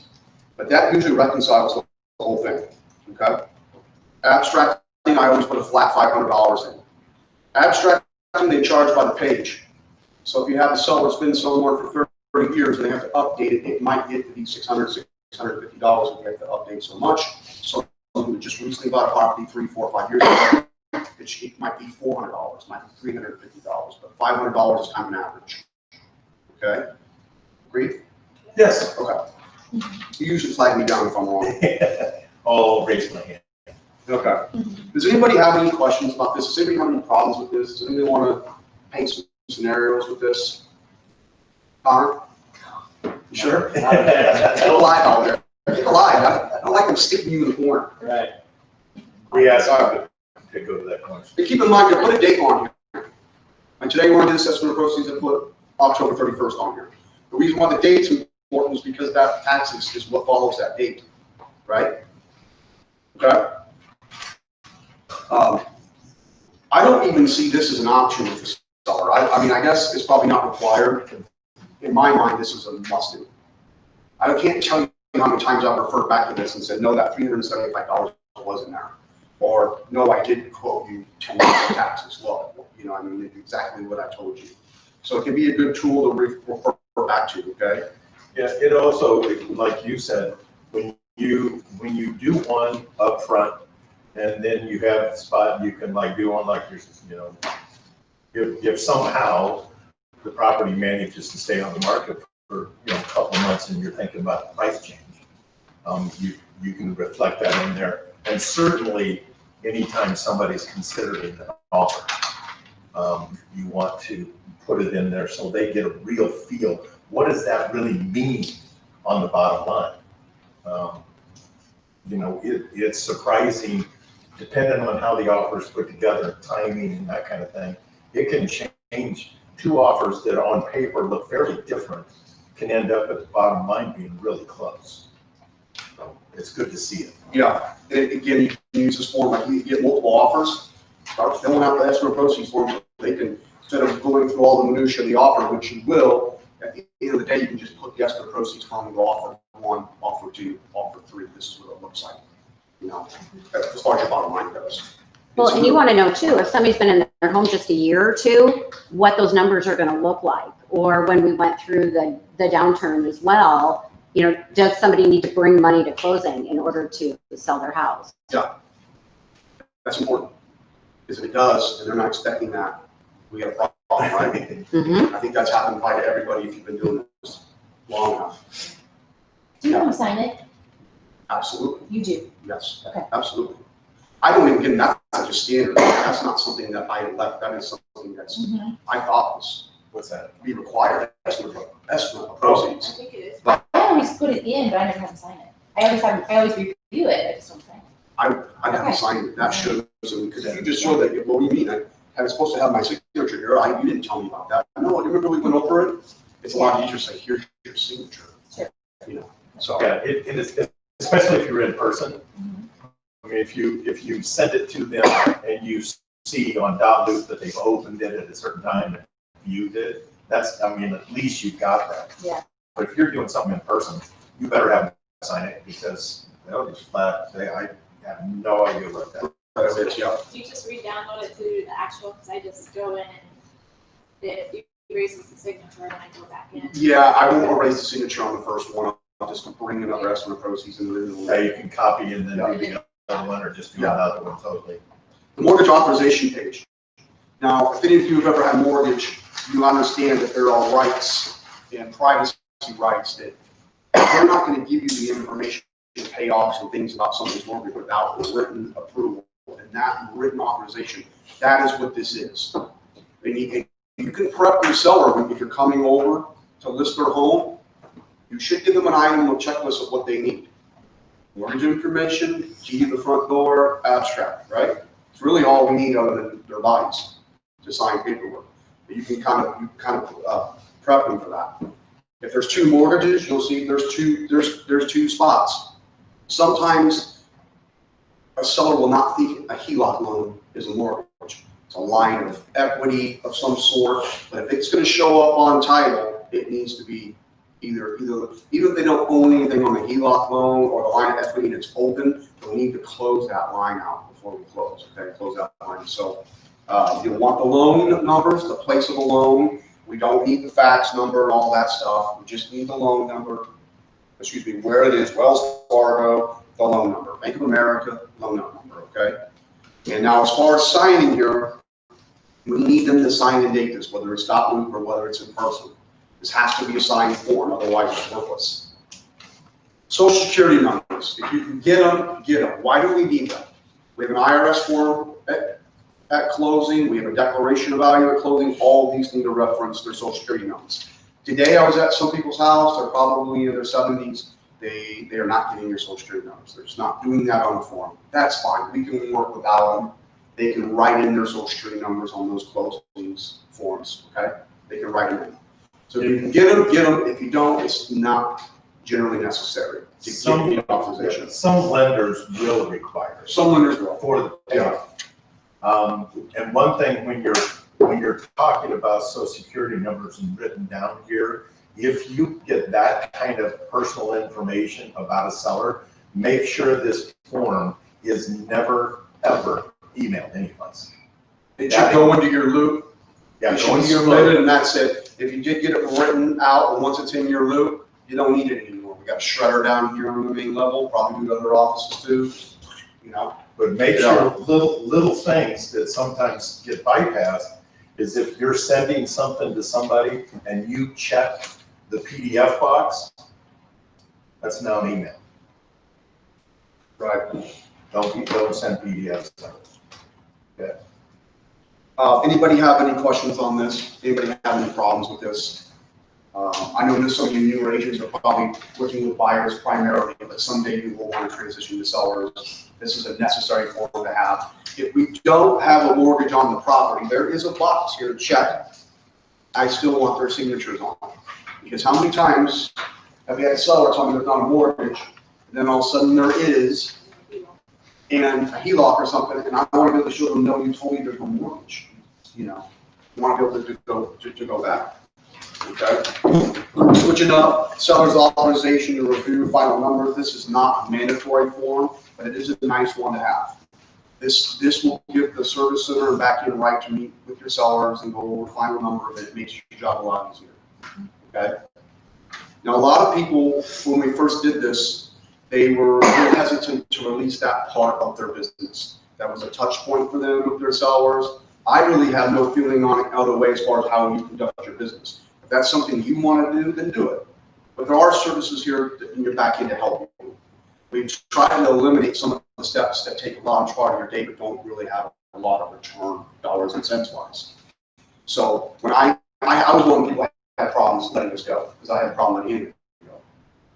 And so all of a sudden, you know, I had a moment where I just couldn't do it, and Emily did it, and I realized what a good experience that she made it for my people. It shows that you guys have a team of people behind you, which you do, and you have a lot of you bring them in a professional setting and sit down with them. It actually goes down really well. Okay. And so now when I can, pre-COVID, I let Emily meet with my sellers and notarize them. She just had a new baby not long ago, so I've been trying to take that off of her as much as I can. Yes, and now Sam just had hers. And Sam just had hers. No, not Sam. Nicole. Nicole, yeah. No, I didn't know Sam was pregnant. She's carrying it well for someone who just said Sam is right. Sam is pregnant. Oh, yeah. I can't even tell. Yeah, don't drink the water over there. Yeah. It's very brutal. Whatever. Very brutal. Oh, yeah. Abstract receipt. Listen, these are expensive documents. These are expensive documents. If someone gives you their abstract, you should get in the habit of getting their abstract receipt. You bet when Bill Blue picks them up from us, we get abstract receipts. Because whoever has that receipt is the one paying for the new abstract should it get lost. All right? I was going to say real quick on this authorization to review. This also gives the closer the permission from the sellers to let the escrow or let us and the agent see the CD To make sure it's right. Yeah. Okay. I see this getting by the wayside. You pick up the abstract, you don't give them a receipt. Generally, it's not a problem until it is. And then, you know, if you get really busy and you're handling 25 listings, 15 listings, that's a lot of abstracts to be in charge of, to remember what you did and what you know. Now, we do have a courier service, inter-office courier service. You bring it to the office, Bill Bloom then will come pick them up. right? Bill Blue services our Polk County area. We have just someone different for, he does Dallas. He does Dallas now. He does Dallas, but we, you saw home in Madison, and you saw home other places. So there's usually county abstractors that will send it to you there, okay? Any questions on this form, guys? Any problems with getting abstracts? A lot of people don't know where they're at. So you got to do a little investigation work. You can call some of these abstractors and tell them the address, and you can start tracking down where they are. When we close, the abstract is brought up in the pencil notes by the attorney. That is what's not in final form. That is why your buyer, the new owner, does not walk out of closing with their abstract. So 6 to 8 months after closing, the attorney, the abstractor, will be calling your new buyer and be saying, hey, we got their abstract ready to pick up. Some of the places store it for free. Would you like us to store it here? If you pick it up, they'll make you sign for it. If you want to mail it, it'll be certified mail. You have to sign for it. That's how when you call these places, they kind of have a little background of where it went. All right. So inevitably, you'll have a buyer or new owner call you, like, hey, it's been 6 months, where's my abstract? They're probably not done with it yet. All right. So if you do have a seller and they're not sure where the abstract is, it's up to you. I know Taylor helps out a lot as far as trying to track down abstract. She's very obsessive. I think those abstracts. And some people said, God, you don't need to email me every day. Well, keep your abstract and she'll stop. But if you're like me, I need that email every day. Michelle will tell you, twice a day sometimes. So I don't bother me. I don't bother me keeping me on task. I need as much help as I can get. There ain't enough help out there. Keep me straight. Sales worksheet. Running right along. Hey, listen, fill these out in full. Don't get sloppy doing this. This is kind of my pet peeve. This is what your closer and everybody's working off of. This needs to be filled out in full. So starting at the top, pretty simple. Residential, a multifamily, is a land or commercial. Obviously, all the information. Where's the abstract?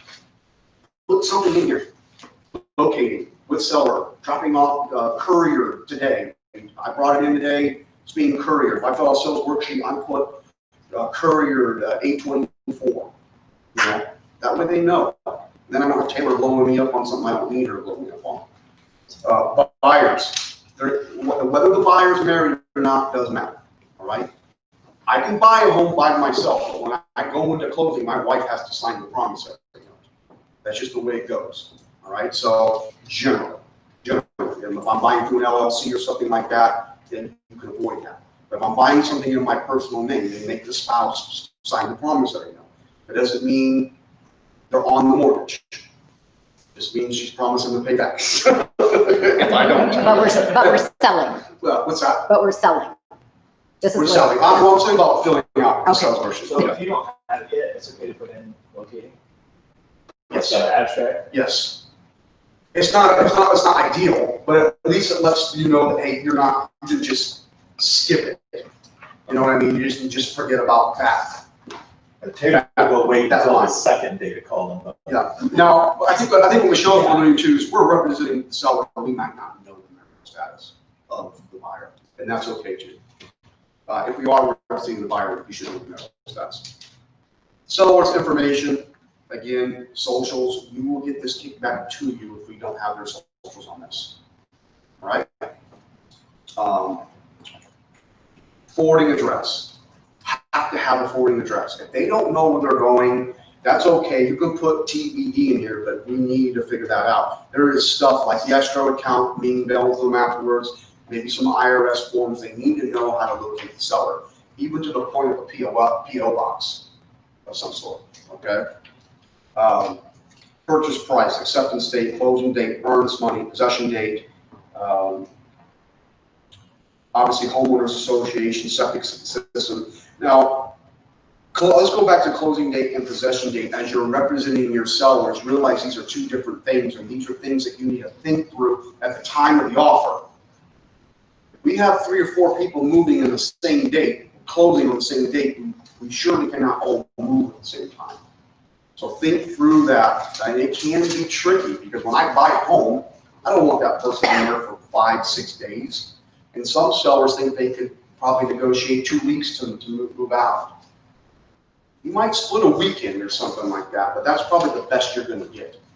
All right, so think through that so you don't have that stressful closing where a seller's moving out and your buyers are there with their moving trucks, right?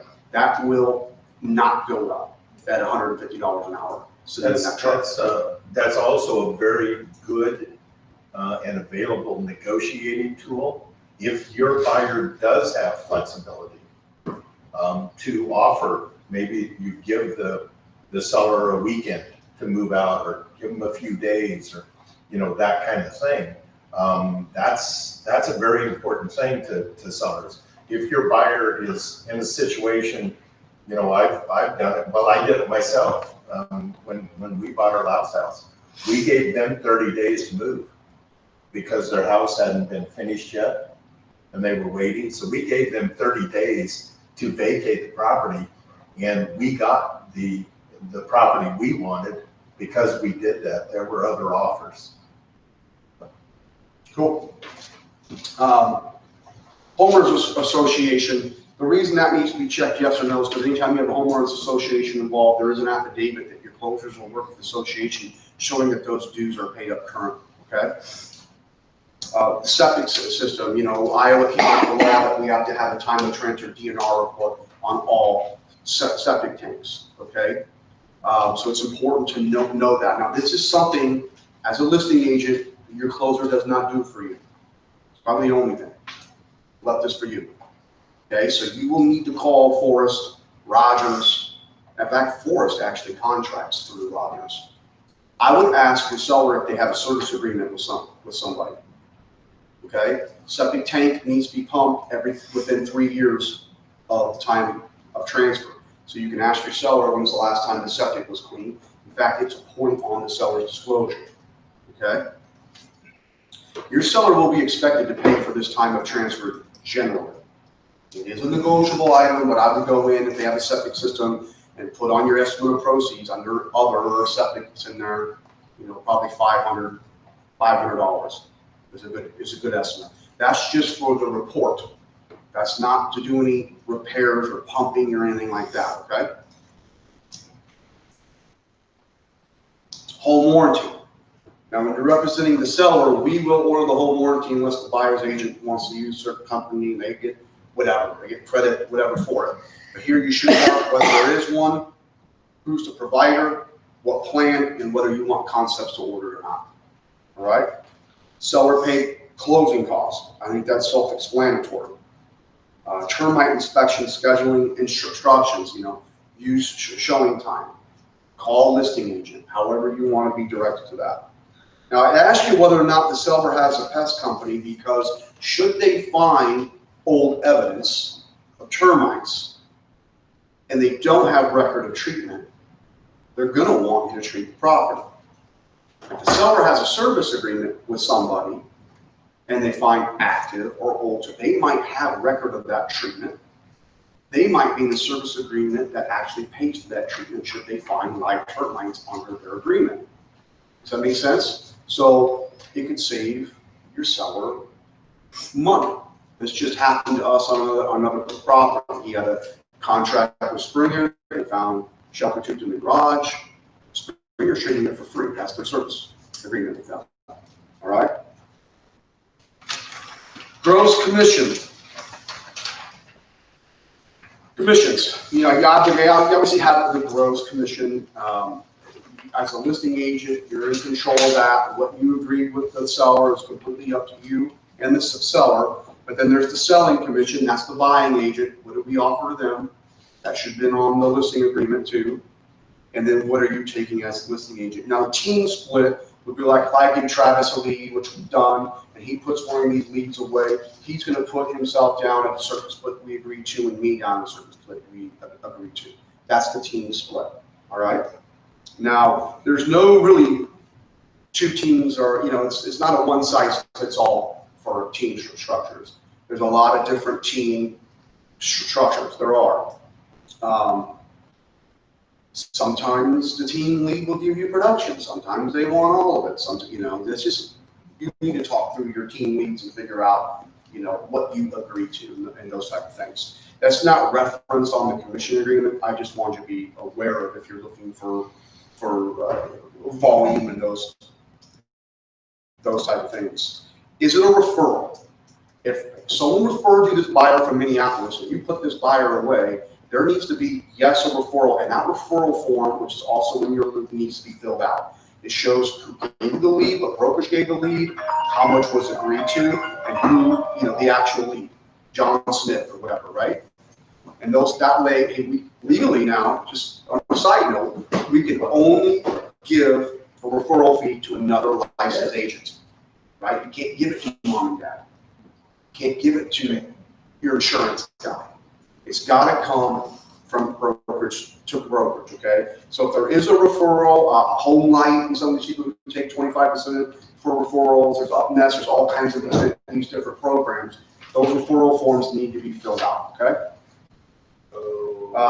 Type of financing. This is also important because so you need, whether it's a mortgage, whether it's cash, whether it's contract, right?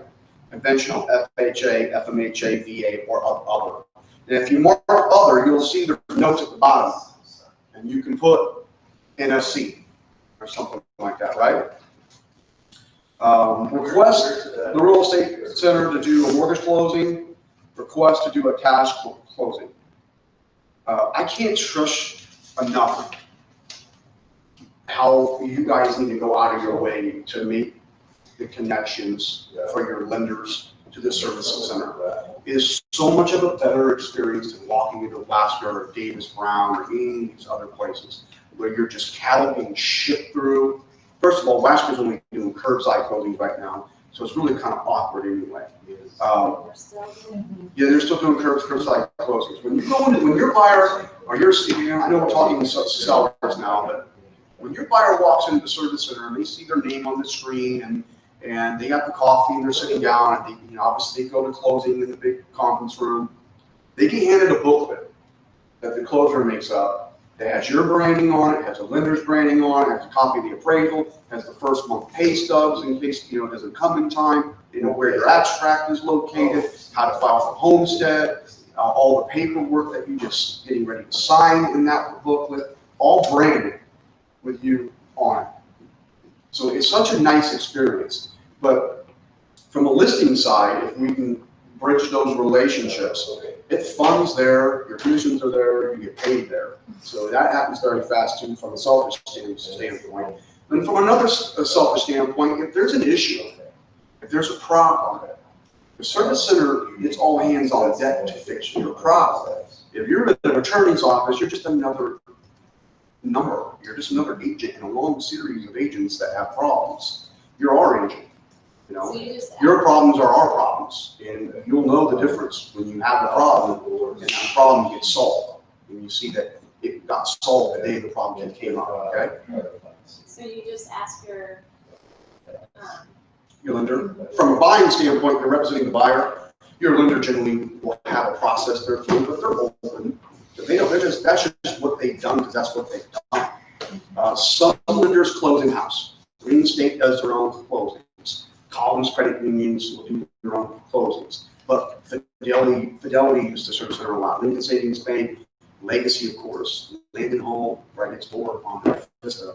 We have a lot of lenders who use the service center for closing, and they've been very, very happy with it. We have some of them I bridge a relationship with, say, hey, no, I'll do this for you. And now they're sending all their older people there. That's not nothing to do with me because they love it so much. So give them a try. Really try to bridge those relationships. Yeah, and one of my lenders said, well, I like Glassware. I'm like, well, do you like my buyer leads? They're like, yes. I'm like, well, here's foreclosing. If you want to use them, you want, otherwise, I'm finding a lender. So it's that simple. It really is. Yeah, it really is. It really is. So I don't want to be. I mean, obviously, the profit center for the company too. But we're trying to get a service that's higher than those, and then common level service to you and your clients to make it worth that. Okay. I'm sorry, but who do you get them in contact with at the service? That's a great question. Jordan Spooner does our mortgage closings, and Megan Tribal does our, Megan does our cash closings. And cash closings are obviously, if there's no lender to bring over, it's just a cash closing. You mark that, they will do the settlement, okay?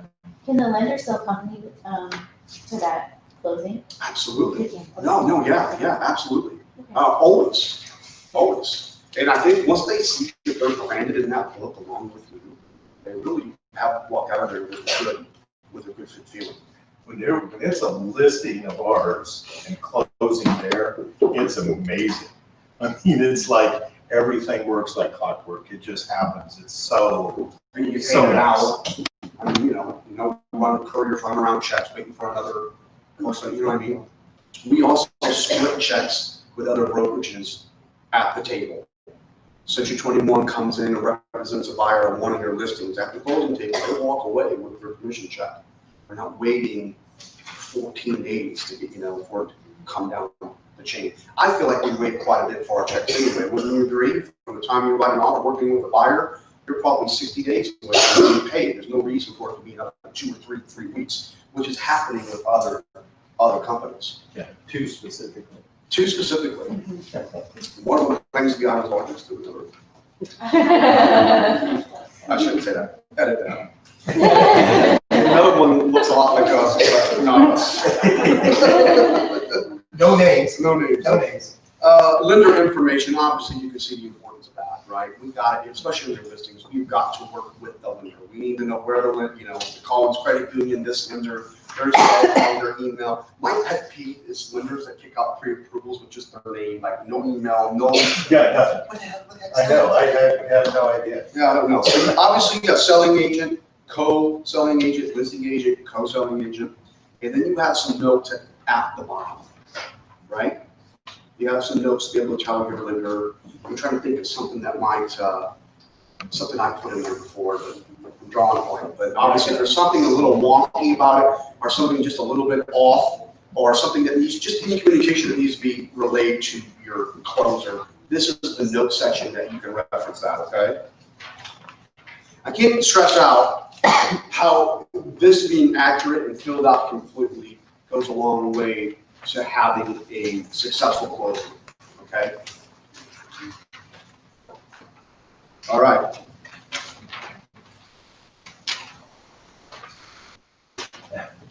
I'm very amazed on that one. What's that? That last. Yeah, I've never seen this one before. Oh, yeah. It's Oh, I like it though. I like it.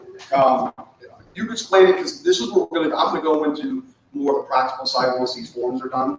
We're gonna talk a little bit about how to talk to sellers into a better price point, how to talk to seller owners and listing with you when our sellers were thinking about flat fee, you maybe doing it on their own. We're gonna talk about the practical side of conversations you can have with getting them through to use you, okay?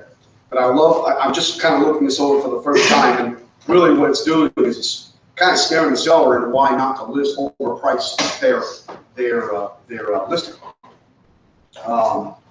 The listing agent has explained to the seller the risk involved when listing is initially priced too high. These risks include but not limited to reduced number of showings or no showings at all, reduced number of offers, no offers at all, less views online, less inquiries from agents, buyers, numerous future price reductions, often to a price lower than initial suggested price. Remember that one.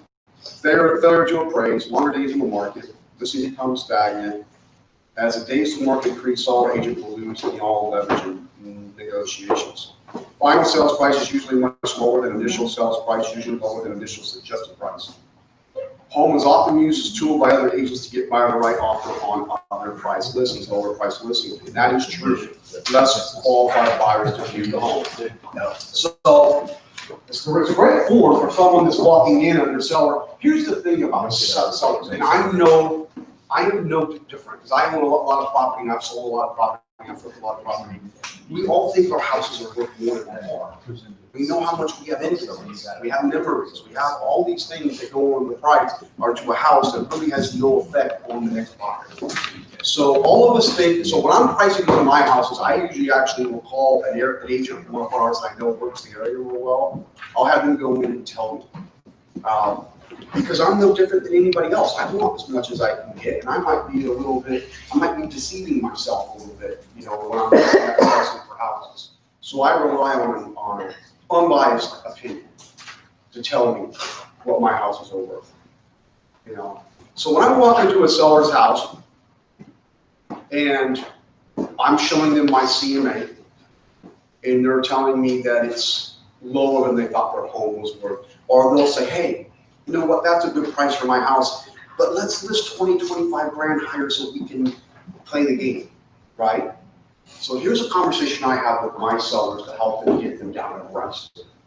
First of all, I have a lot of experience to go back onto. So I tell them, you know, when I first got into this industry, the way that you're thinking actually worked really well.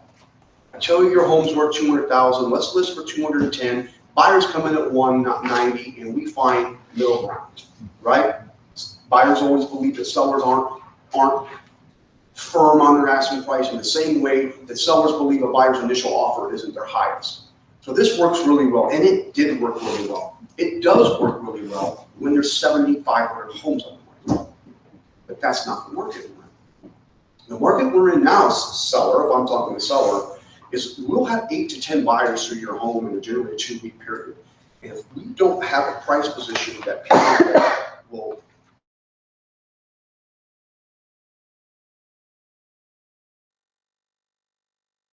as 30 days goes by, 45 days go by, and we start this reduction, we're going to end up at a price point where a buyer comes in now, sees you've been on the market for 60 days, now they're offering even less than what we even wanted to stay at. And here's the thing, they expect you to take it because they know the market. They know everything else they were sold in 7 days, didn't last 2 days. So what I'm trying to tell the seller is that if we start high, in the end, you're going to shoot yourself in the foot, or you very potentially could. You'll say, I just don't want to leave any money out on the table. You won't in this market. You will not in this market. We list at this price, we're either going to get this price, or it gives us a chance to even get more. You know, you get the right 8, 10 people through there, and it's priced correctly. You've done your market, you've seen the comps, you've seen what's sold, and you've seen what you're competing against. This is the price we need to be at, which is at market and just a smidge less. This will get you what you're asking for your house or more. Does that make sense? And we're going to do it faster. Does that make sense for people? This is the conversation that you have. And then you go back to play on your experience. So, you know, I did have last time, I think your home's worth $330. You want to list it at $350. My concern is we're going to have 10 or 12 people come through. They're not going to make an offer on your home. And as we gradually reduce over the next 30 to 60 days down to $330, you're only going to get $310 from your house. If we list at $330, seller, I'm confident I can get you close to $330, possibly more. And tell them that we're in a low inventory market, right? So tell them all these things. That buyers are walking in and they're not looking to negotiate with the seller. They just saw 5 homes that sold in 4 days. They don't think they can negotiate with the seller. So when you first list a home and it's 3 days old and it's $350,000, they're not looking to hit the seller up for 20 grand off of this price in the first 48 hours it's on the market. They just move on. They don't think it's possible. So the price well initially is so important. So keep harping on that until you get your way. Now the consolation prize is a list of $350,000 with a price reduction sheet, you know, over so many days. But to me, I have trouble because it's not so many days in the market, it's how many people, you know. And I also go into my seller and say, I can never recreate the first 3 weeks on the market for you. I don't care how much we reduce, I can never recreate that. I don't care if you cancel with me in 90 days and you go list with somebody else, you'll never create what we're going to do in the first 3 or 4 weeks, that excitement of a new listing. You have to use that to be priced well. So most sellers will actually get that when you sit down and talk through that with them, okay? But it is important. Pricing initially correctly is crucial to your listing and listing sold successful ratio. Because what will happen, 90 days will go by, 120 days will go by, you haven't sold the home, and you're a scapegoat. You're very easy to blame. They will cancel the listing with you. They will list it with someone else for the same price that you told them to go to initially. They'll sell it in three days, and guess who looks like a better agent than you? Right? So, and there are some times where it just doesn't work. Like I literally told the seller the exact thing I'm telling you, that you are going to cancel this with me. You're going to list it for what I tell you to somebody else, and they're going to sell it, and that's going to make me look bad. I mean, I told them the whole thing. And sure enough, that's exactly what happened. So every now and then it doesn't work, but generally you can get sellers to be realistic. Okay. You guys have this value space for inventory value. Yeah. Is this done from Germany? Yes. Okay. So Germany Antonia, one of our agents, he's also an appraiser. He's nice enough to kind of come up with these lists. Did you go through a CMA with him yet or not? No. No. When you're doing a CMA, I use the MLS. And I don't know that all has to, time to like sit down and actually go to CMA right now on a property. But I would welcome the chance to do that, like what I do with any one of you individually or in a group setting, when we can sit down on a computer and do that. But through the MLS, you can identify comparables, mark them as the CMA, check them all, upload a photo of your subject, put in the information of your subject, and then start making adjustments from one property to each comparable. And then it reconciles the adjustments. Now, what most agents have problem with is putting value on those adjustments. I got 4 great comps that are 4 bedrooms, but I got one of my comps is a 5 bedroom. How do I find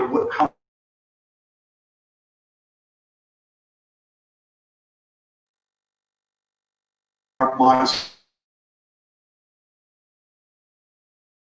what I'm saying, how one below it is 150 square. 2010. There are adjustments you need to make.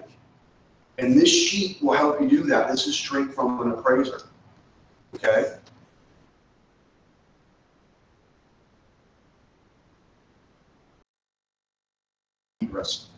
Daylight, exterior, age of home, bedrooms, bathrooms, location. If I didn't say year built, lot size, right? Garages. You're trying to find that some houses are tough to do if you're in a rural area or something like that. You might find less available comparables. But if I have a home that's built in 2014, I'm probably taking 2000 to 2016, 2017. 2018 is getting a little too new, but that's a nice rate. If it's a ranch, I'm going with ranch. If it's a 3-car attached garage, I'm going with 3-car attached garage. If it's 1,900 square feet, I'm going 1,750 to 2,100. Just try if it's, I don't put bedroom restrictions in. You can kind of get your whole list up. Go through them and find the 4, 5, 6 best comparables. Okay? Be able to prove to your seller why you think the price should be where it is. Okay? Don't just tell them, show them. And CMA makes you look professional. I have a line that you guys can use because it's worked real well for me. I'm like, listen, there is a science to this, and it's just not an exact science. Right? So there is a method to this. There's just no exact. Ultimately, what's a house worth? Absolutely.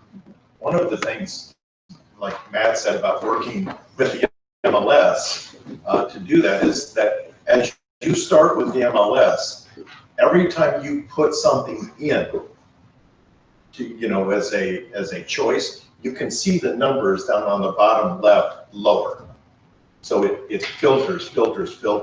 So when you start with location and style. And then just start adding those things that are important. And you can watch those numbers go down. And then once you get down to under 20, maybe 15, then click it up and start going through them individually. Mm-hmm. And when you find one that you think, oh, that's pretty close, then click the check mark on that and it saves it up for you.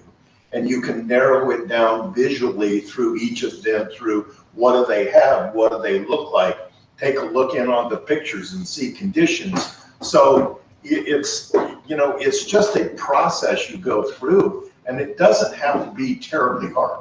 Especially if you're in an area that's got some life kind. I mean, if you've got the unicorn out there, you know, it's gonna be tough. So. Well, when I'm going through one thing I think for newer agents to remember is that West Des Moines, Polk County, West Des Moines is different than Waukee School, West Des Moines. So if you're dealing with West Des Moines, make sure you have the school district right.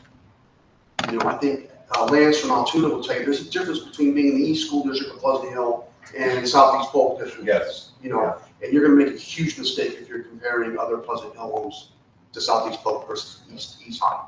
Okay, so that might be something to help you out with. Urbandale's the same way. Clyde's the same way. There's different. When it comes to Ankeny, it's quadrants. You know, it's southwest, southeast. You know, northeast. You know, that type of thing. So I go back a year for my solds. Man, sometimes you have to go back a couple of years, maybe 3, and then you have to try to figure out appreciation or something like that. Okay, it's a really unique property acreage. Those piece of land. You know, I know we have to go back a couple of years. Down at the bottom, I always have a condition line of my CMA. I have poor. My standards of condition are poor, average, good to great, right?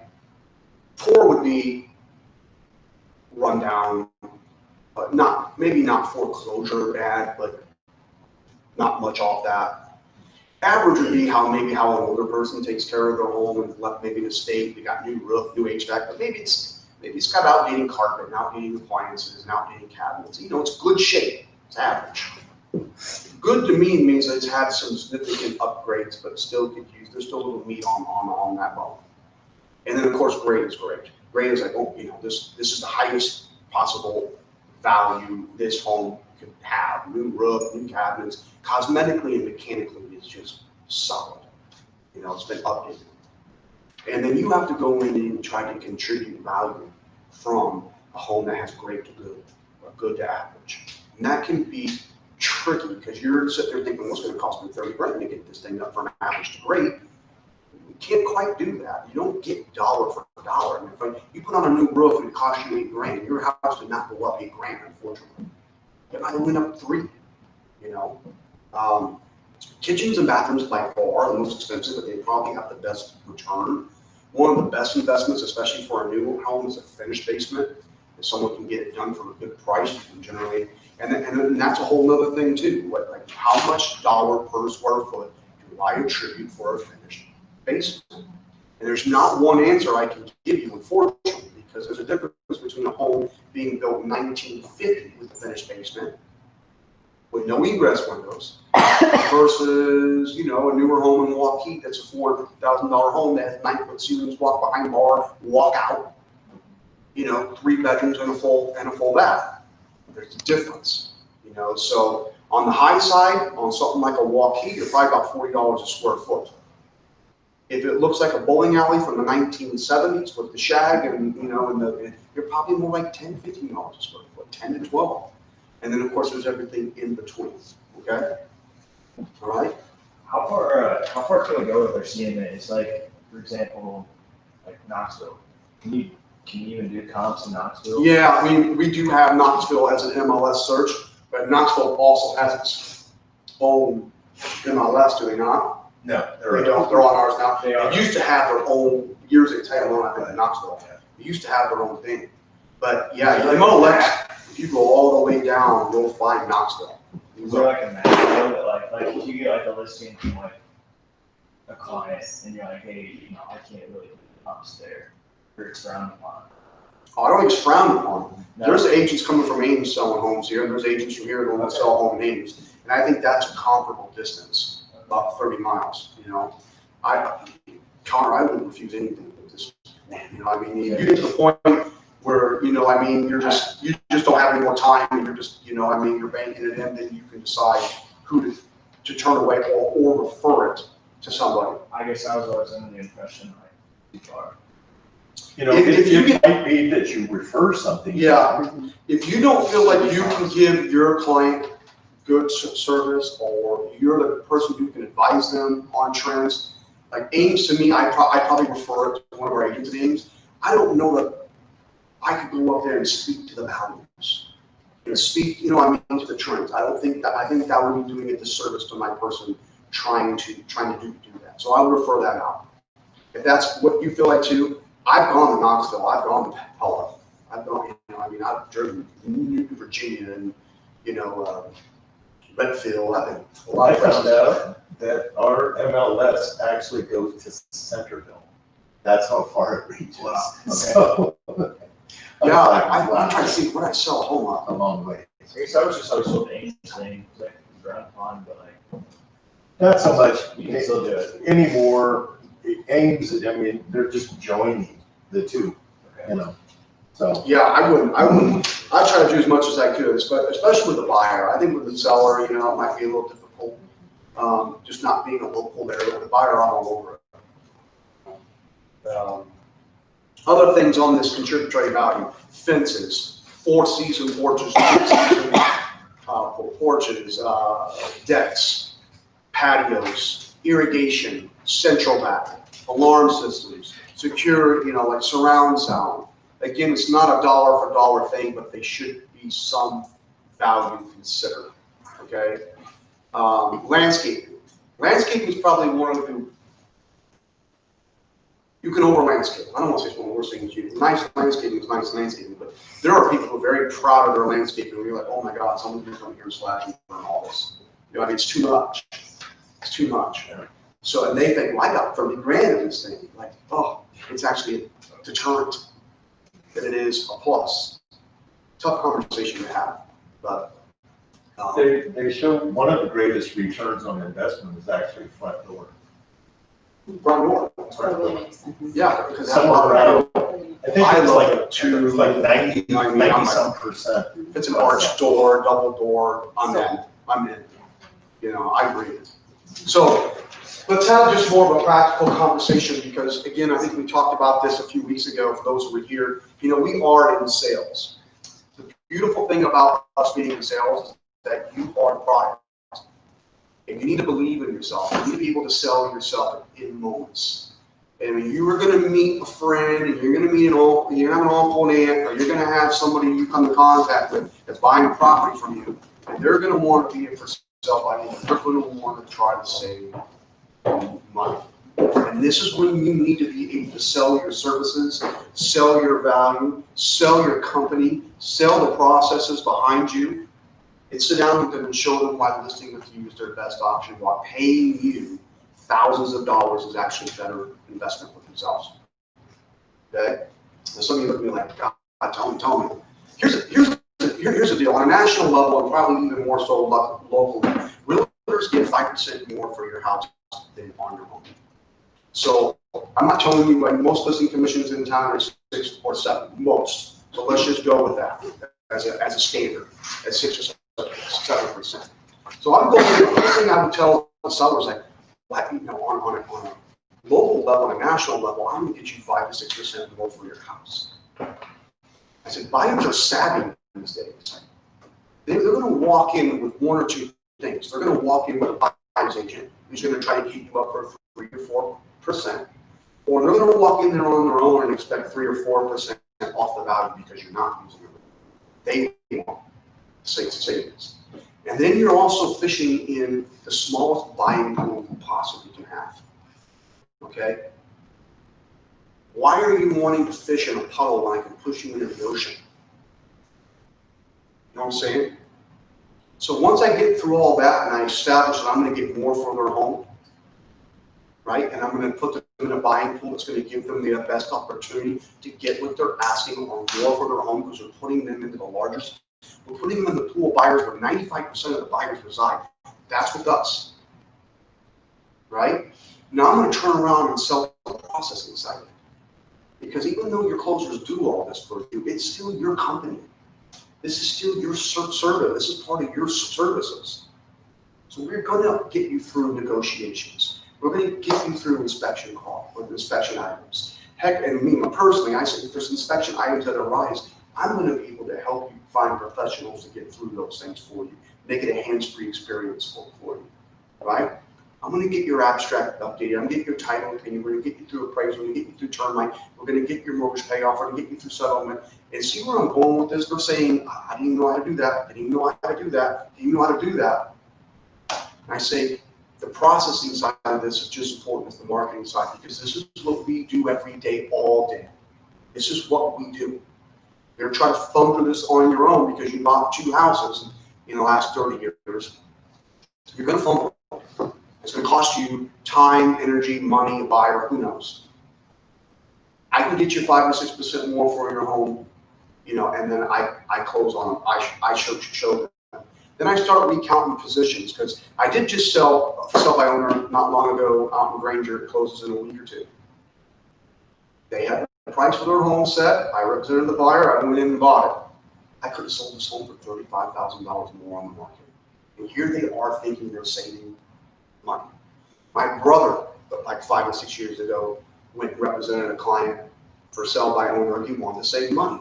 That buyer flipped that home for $50,000 more 3 months later without doing a thing. I tell them these stories because they're real. You can almost probably make a living off buying and sell by owners and turning around and flipping them for more value. And here they are thinking they're saving money.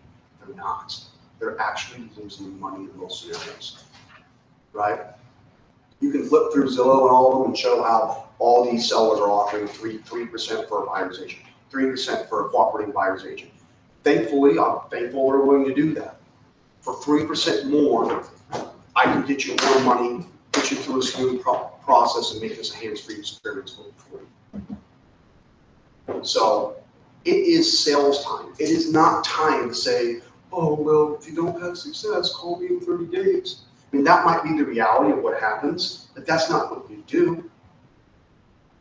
And if I can get you information like this, so you have knowledge and you have confidence in yourself, you need to believe in yourself, right?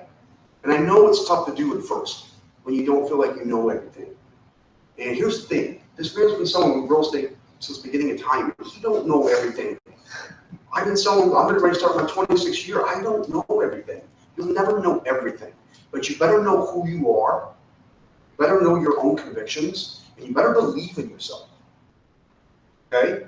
Because if you don't, no one else is going to. Doesn't help that I believe in you, right? I don't care if you're young, because I was younger than both you guys.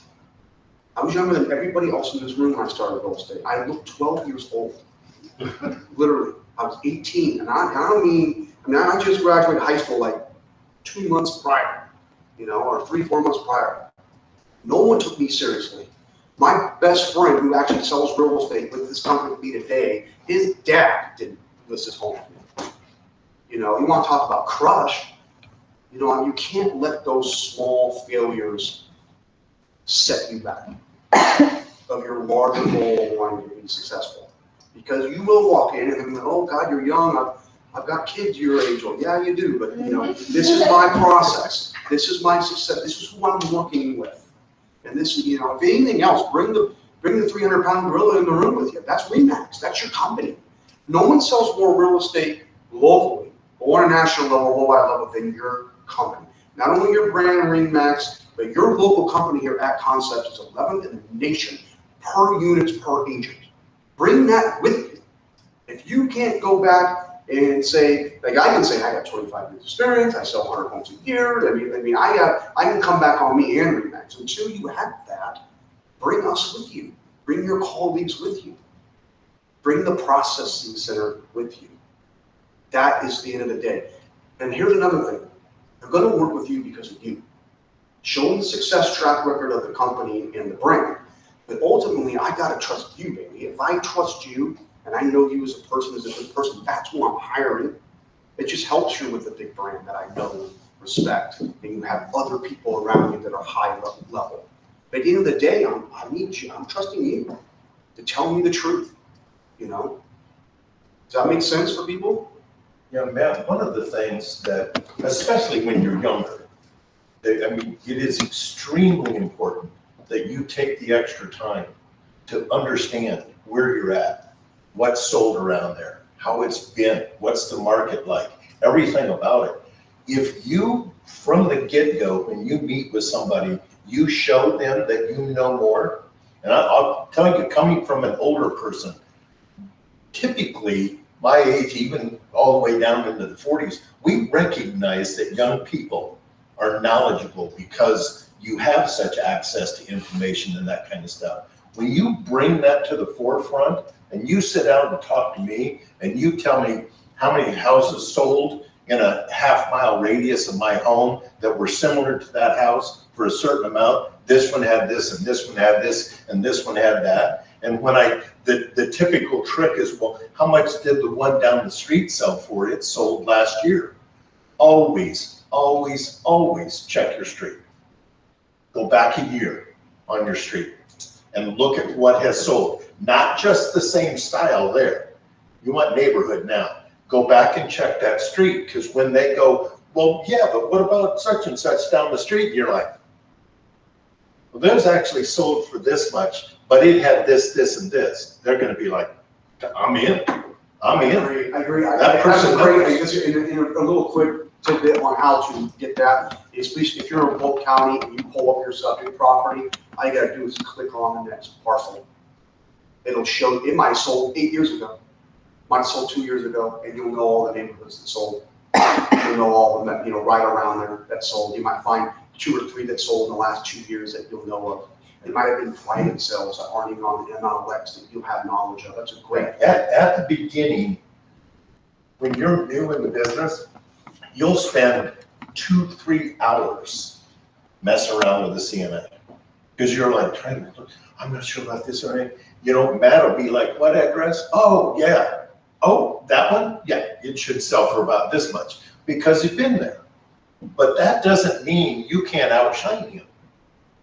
You bring it to the plate. You bring it with the information and the process and what's going on and everything about it. And your youngness will go out the door because they'll be like, holy shit. He's absolutely right. I was about 22 years old when I was 4 years in, and my knowledge at that point could supersede my age. They were always a little hesitant with me because, you know, at 22, I mean, I couldn't grow a beard like Connor. I was like, I literally looked, at that point, I looked 14, you know? So, but I knew houses, you know, I knew the process. And it wasn't long before they realized, you know, oh, he knows what he's talking about. You can overcome your age with knowledge and confidence. Always. If I was you guys, I would be going, if it's depending on you, I'd be going on every buyer home inspection that you have, possibly seeking other people within your teams that you're going on them to learn about houses. I would be getting knowledgeable in my market, and I would have my 30, 40-second market pitch. Like I know what's going on. So a 30-second, sometimes they call it an elevator pitch, right? 30 seconds, because everyone wants to talk about the market. So someone walk up the land. Hey, man, how's the market? He doesn't know the market's really good. We're, you know, the inventory's so low right now, interest rates being so low, it's really creating a lot of buyer. There are some markets that are moving better than others, but this is the first year I've actually seen even the luxury market move. You know, that even all the home show homes that were near $1 million were all sold with the exception of one. It's the first time I've ever seen that. Yeah, I'm in the know. Right?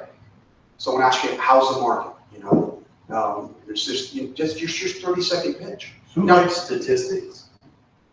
Does anybody like statistics? Same thing in the analytical model. There's nothing that makes you more Man, are you analytical? No. Yeah, I'm gonna say you're in commercial, you better become analytical. Yeah, but statistics, you know, if you know, I mean, who knows how many houses are on the market right now? I don't, I'm guessing 2,100.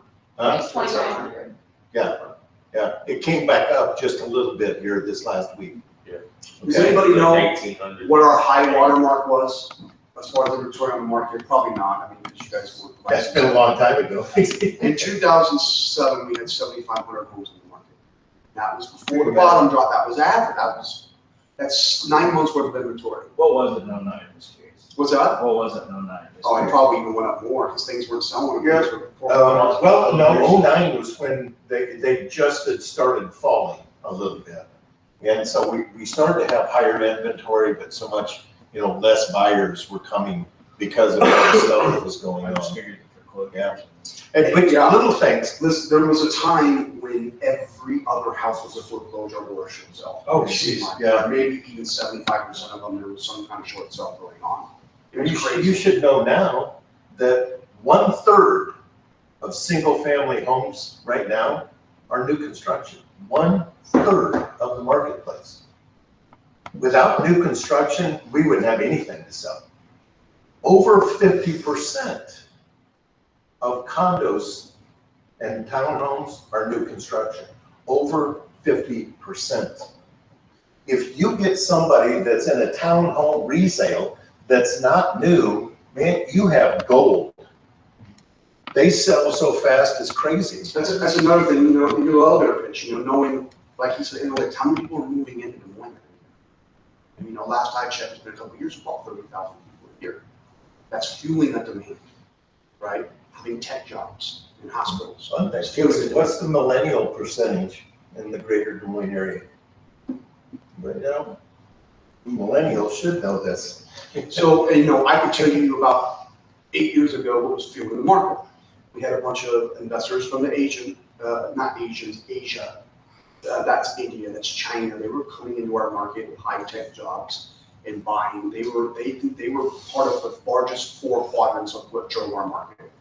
We had people that were younger generation's age that have left the town because when I was growing up, you just wanted to get the hell out of Des Moines. There was nothing to do. So all my generation left colleges, and then they all came back to raise their families and start businesses. That was a huge part of the market at that point. There was a couple others too that were like, but that's your 30-second elevator pitch, is knowing what's going on in the market in the know. You should definitely know what's going on in your market. If you're going to be a primarily banking agent and you want to work Waukee, you better know what's going on. Waukee, I think, I read something, what do they have, like $700 million worth of, $900 million worth of residential tax revenue, new tax from the new construction, and then I think it was like half that for commercial. Like that's how much Waukee is grown. Right. Just kind of knowing that stuff it will make when you're talking with someone like, man, this person's in the know. This person's on top of the game. This person knows what they're talking about. So your little 30-second elevator pitch of what's going on in the market. The only problem with that is it changes. One 30-second elevator pitch is good for 2020. God knows what's going to happen in 2021. But I think Des Moines has been very well insulated from a lot of the fallout of the larger cities. Even in 08, 09, 2010, we saw a lot of real estate agents get out of the market and sales numbers drop. There was still a lot of real estate being sold with investors and things like that. There was a lot of short sales. There was a lot, and there were still a lot of people that were moving from large cities that they couldn't afford anymore, come to an affordable Des Moines. So someone had a good take on this the other day, and it made me think. So I'm worried about the lower interest rates. What happens when everybody gets locked in or refis to a 2.75? What happens when those go back up to 4.5 and everybody's locked in at 2.75? Doesn't give a lot of motivation to move. So it really could stall the market, right? And someone who's obviously smarter than me says, no. I think with COVID and people working remotely, you're actually going to see them leaving these cities they can't afford, be able to keep their jobs. Wells Fargo in California, that you can get a 200 square foot rat hole for $18,000 a month. They come into Des Moines and have $1,400 a month, 3-bedroom, 2-bath ranch. They'll be able to keep their jobs, move regions, and live in a better lifestyle. Or somewhere around a dozen people move in just because their kids want to play high school football. Yeah, and I thought that was incredible. Yeah, they're moving from Illinois to. That's an incredible insight from this person, though. That brick and mortar might not be as important going forward after this new world we're in Des Moines, and places like Grand Rapids, Michigan, and places like that are very affordable compared to other places and have a better quality of life, better schools, better communities, better rents, things like that. But you can have your dollar stretches. I don't have to be in the suburb of LA, and I keep that that same $120,000 a year job, it doesn't stretch very far in LA. You come to Des Moines and get $120,000 a year, you're gonna look pretty nice. You're gonna look pretty nice. So I thought that was an incredible insight for someone who wasn't even in real estate. He was a doctor. I was like, wow, that's actually pretty profound. I like that. I like the thought about it anyway. So sellers need to be talked to every week when you have a listing.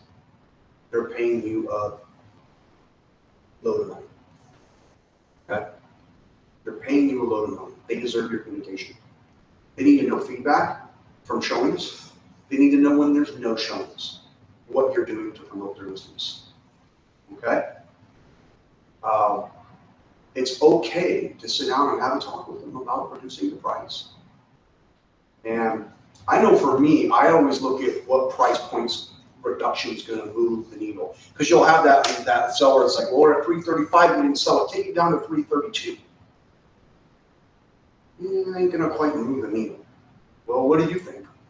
Unfortunately, I mean, I told you your home was worth 315. You got to get down to that 315 mark, and I'm hoping that we can move it at that now. Honestly, if money was no object, I'd probably move it down to 310 now.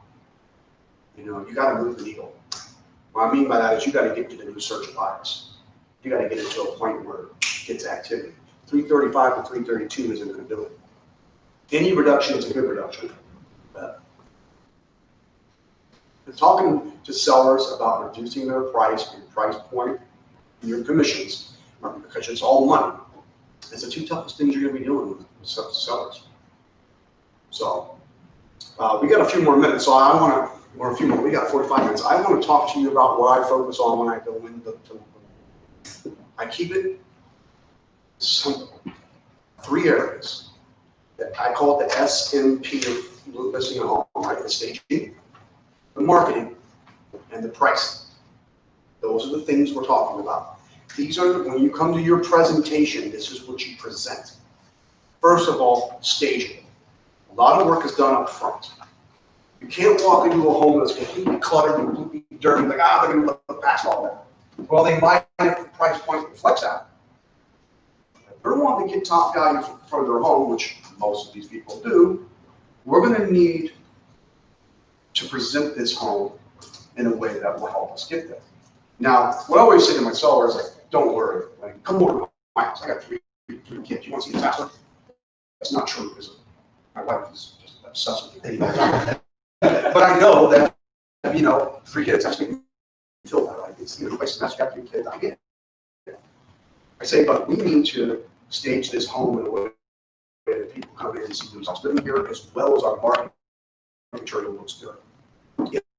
If you're to come to a house and have, even if it's nice and clean, but you left yourself crap. Everybody you've seen putting a crap ton of thing on the countertop. Like, there's literally not an inch without a spinning holder, a toaster, a coffee maker, and everything else in between all the way around. It's too busy. Like, imagine what that looks like in a photograph. All your eyes see is all that busyness. So the first thing is we need to declutter. Secondly, there's any home that I've ever sold within hours or 2 days with the word clean. God, it was just so clean. So clean, clean, clean, and then when you're done cleaning, clean one more time. Like, you cannot clean enough, right? People love to walk in and clean. Do we have matching paint? Can we come in and take some scuff marks out? Can we take all the dirty grime fingerprints? I mean, get them a list of things that they should do. Prioritize those lists. This is the first letter in the acronym, staging. How are we going to position this home to sell for its highest dollar? So my seller would go, well, what should I get out of here? What should I get out of here? And I said, it's easy. Whatever you can live without needs to go. If you don't need it for everyday survival or a weekly meal, box it up, get it out there. Should I put it in the garage? Garage be okay. But man, if we can get a storage unit, that'd be better. So get them a list of things to do. They should change light bulbs. You ever walk into a house where like 4 or 5 rooms light bulbs don't work? Start to question the electricity bulb. Yeah. But not only that, I don't know your home. So if I walk in, I'm flipping lights and nothing turns on, I mean, it's just a bad experience. You can coach your sellers to leave the lights on because they're going to be coming home after the showing. Do so. I don't know what a pole chain is behind the water heater. I've never been in your home before. Don't let me walk into a dark room that just, it's creepy. Have it on, especially as we get into the wintertime and it gets darker sooner. Having those lights on the outside to see the walkway, all those things are good ideas, okay? So caulking stuff, grout cleaning, carpet cleaning, light bulbs. Are there any things that aren't working that, garbage disposal or something that we need to fix and get up? Go through these things with them, okay? Go through them. And then realize that you have young kids and you have a bunch of kids' toys in the basement, they need those. We can always take those to one side of the room, take a photo, and put it right back, and then take the other photo. We want our marketing to be without all those toys.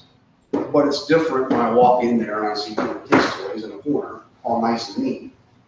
I mean, that might be me, that might be my kid, so I'm okay with that. Marketing.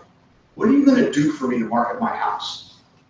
I won't go through every single thing that we do, because I think I have that at least, we can come up with some more stuff, but, professional photos, are we doing drone, are we doing Matterport? Are we doing, obviously you got the first week of Boost here that we provide for you guys, your $300 a month pays for part of that. We got your AdWorks here that does pays for that too. Those are free boosted listing platforms through Google and Facebook you get. How many of those are you gonna do? We're networking with 2,000 agents now. How many agents we have in the greater Des Moines area?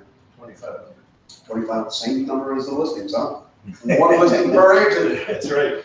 No. So you got 2,500 agents who are educated, motivated, and now compensated to sell your property. You can't understate that. That's the largest pool of buyers. That's the 95% of buyers are resting with that networking group, right? So what else do we need to do? Are we committed to open houses? Are we obviously I would go through all of it. Open houses, feedback, requests sent to your sellers, lockbox for access, a secure lockbox. Those lockboxes only work from 8 a.m. till 10 o'clock at night, okay? So Travis walking around, walking drunk one weekend, you can't get in at 11:30. If I get kicked out. You can't get in. So it is secure after that. Because some people will ask you, I think it's important to know. And sometimes you can show up at a listing at 7:45 and wonder why my lockbox isn't working. Like, I'm like, why can't I get in? You gotta wait till 8 o'clock. Okay? That's the only times those work. But let them know that it is a secure thing, that you get notices and things like that. So what other things are you going to do to sell the property? I even go to first to know. I've sold more houses through first to know this year, I can't even tell you.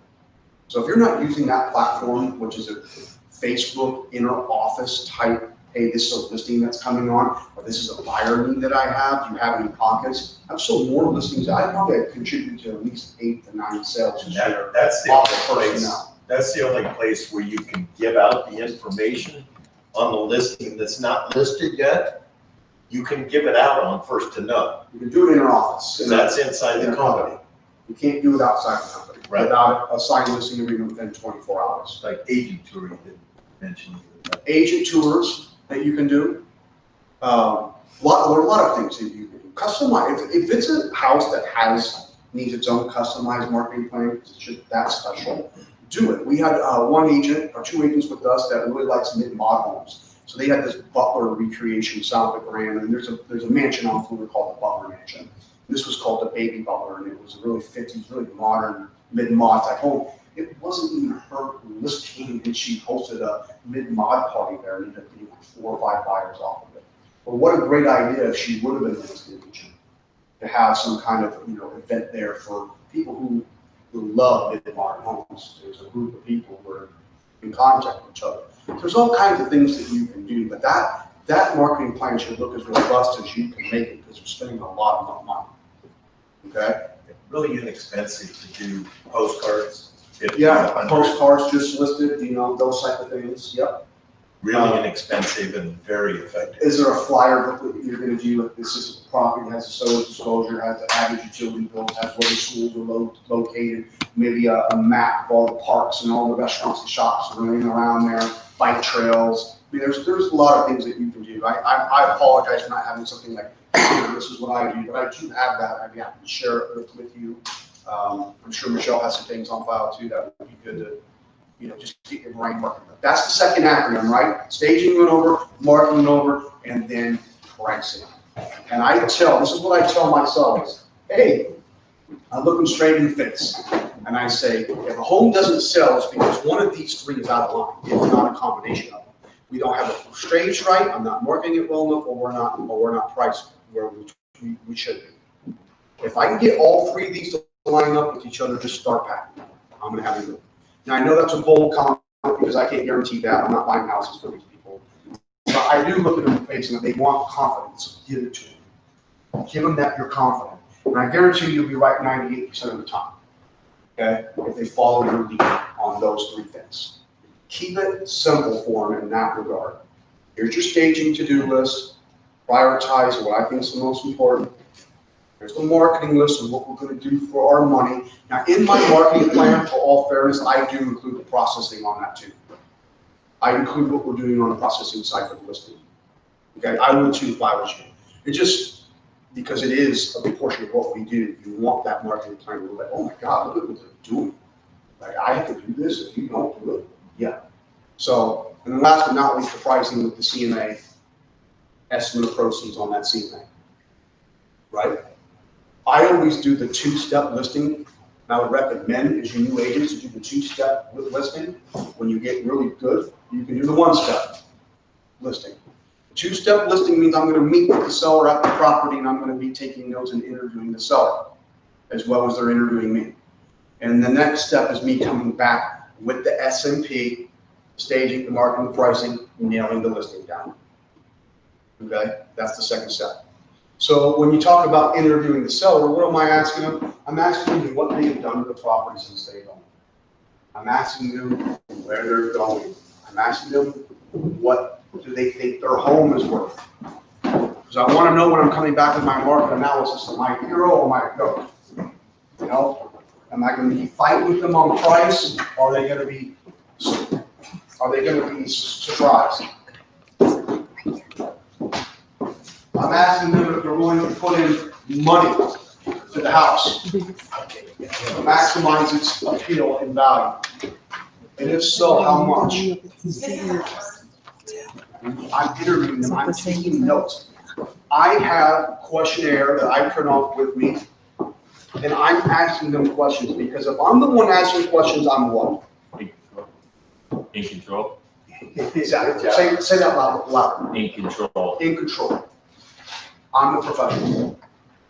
Now, I don't talk about me. I don't talk about my experience unless they ask. I don't talk about how many houses I sell. I don't talk about all that. Everything's about them. What are their needs? Are there any problems with the house that you're aware of that we think will come up in an inspection that we might be able to deal with up front? See how, and there's really no bad question if it's a good question to help you get to where you need to be. I'd be happy to give you a copy of my questionnaire. Come up with your own too. You might, I'd love to see your own, because I see 2 or 3 questions you may ask that, man, I should be asking that. But I do always try to ask them what they think their home is worth. I ask them what they owe on their house. I ask them if there's more than one mortgage. And they're going to tell you, well, that's what I have you here for, like to figure out the price of the home. I'm like, no, I understand. When I come back with the pricing, I just want to know whether or not, I'm going to be hero or the good. I just tell them that. I want to know, because I also, in their head, I want to see where they're at. I want to see where they're at.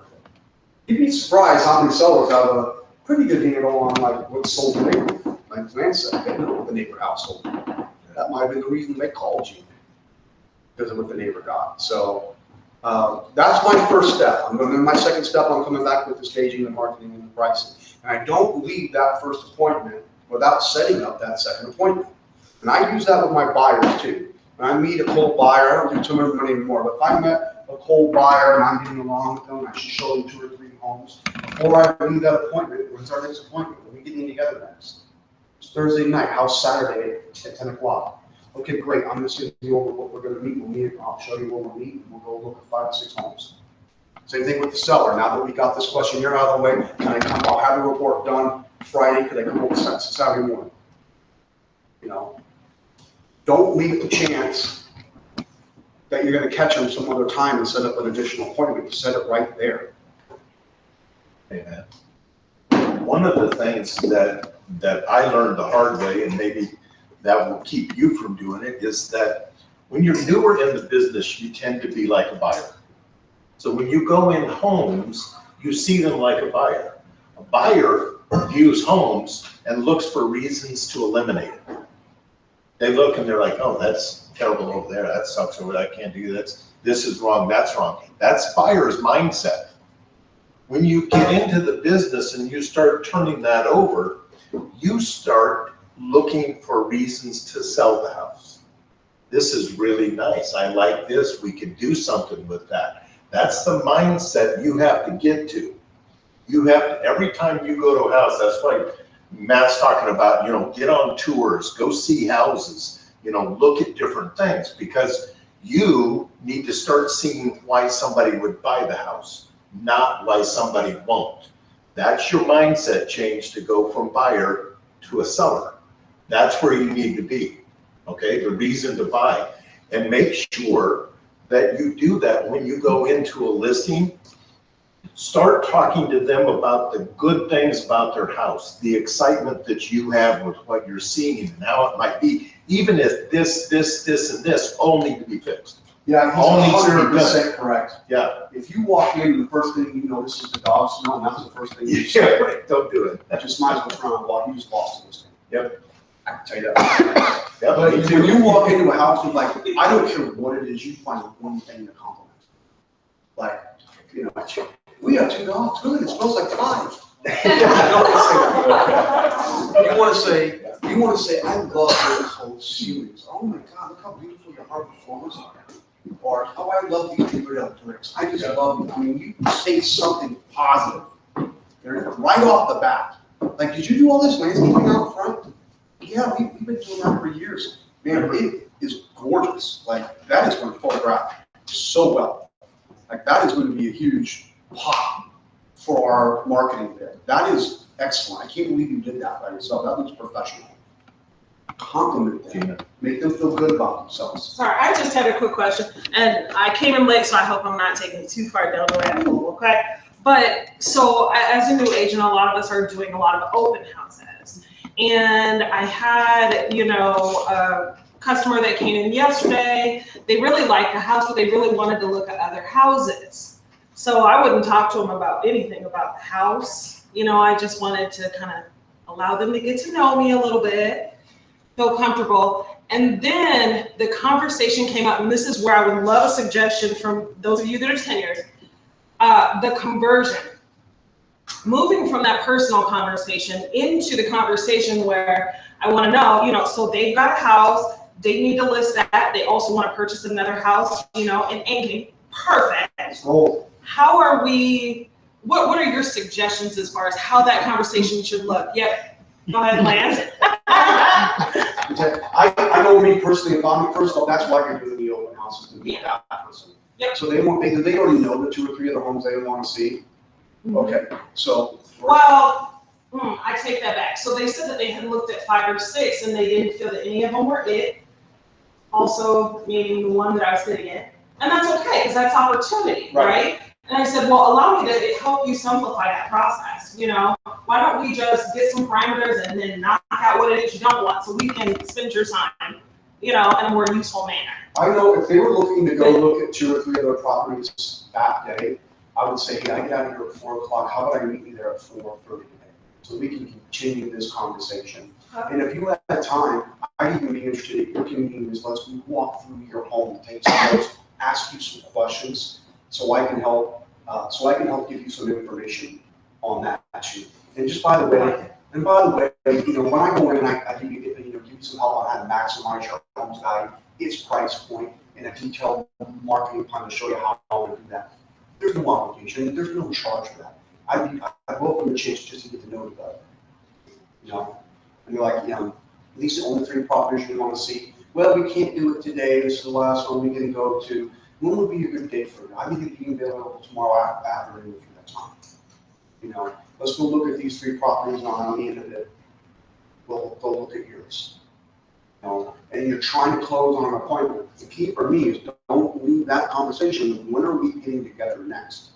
And I know that that's the thing, and that's something that I didn't do. And that's why I wanted your suggestion. Yes, don't leave it, sign in and I'll call you. No, I get out of here at 4, I can meet this house at 4:30. How about I do that? I'll set up these 3 houses for us. And then you go in, remember last 2 weeks? This is the process of elimination. We gotta get through these homes in order for you to be able to really see the home that's gonna stand itself out to you.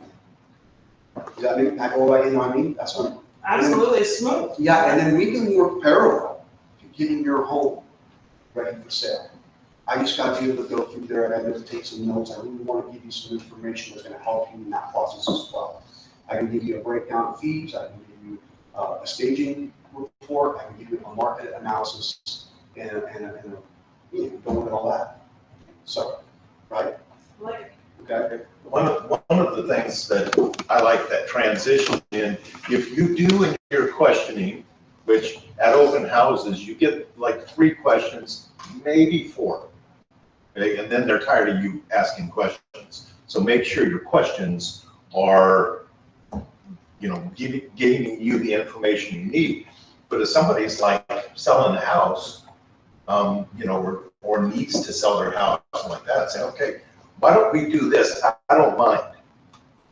Why don't we do this? I don't mind. Because the first thing they say is like, oh, you don't have to do that. Why don't we do this? I don't mind. Why don't I stop by your place? Let's take a look at that, because here's the deal.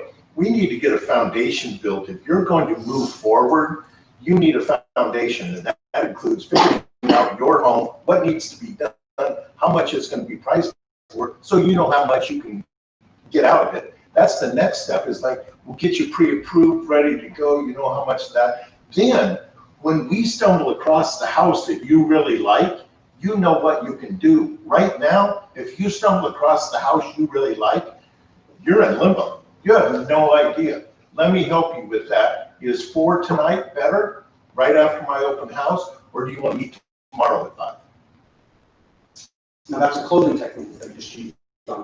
but I need that. Yeah, you just one answer or the other. Either one's fine by either, but you need an answer. So the idea is you want to show them that you're not interested in selling them a house. You're interested in taking care of them.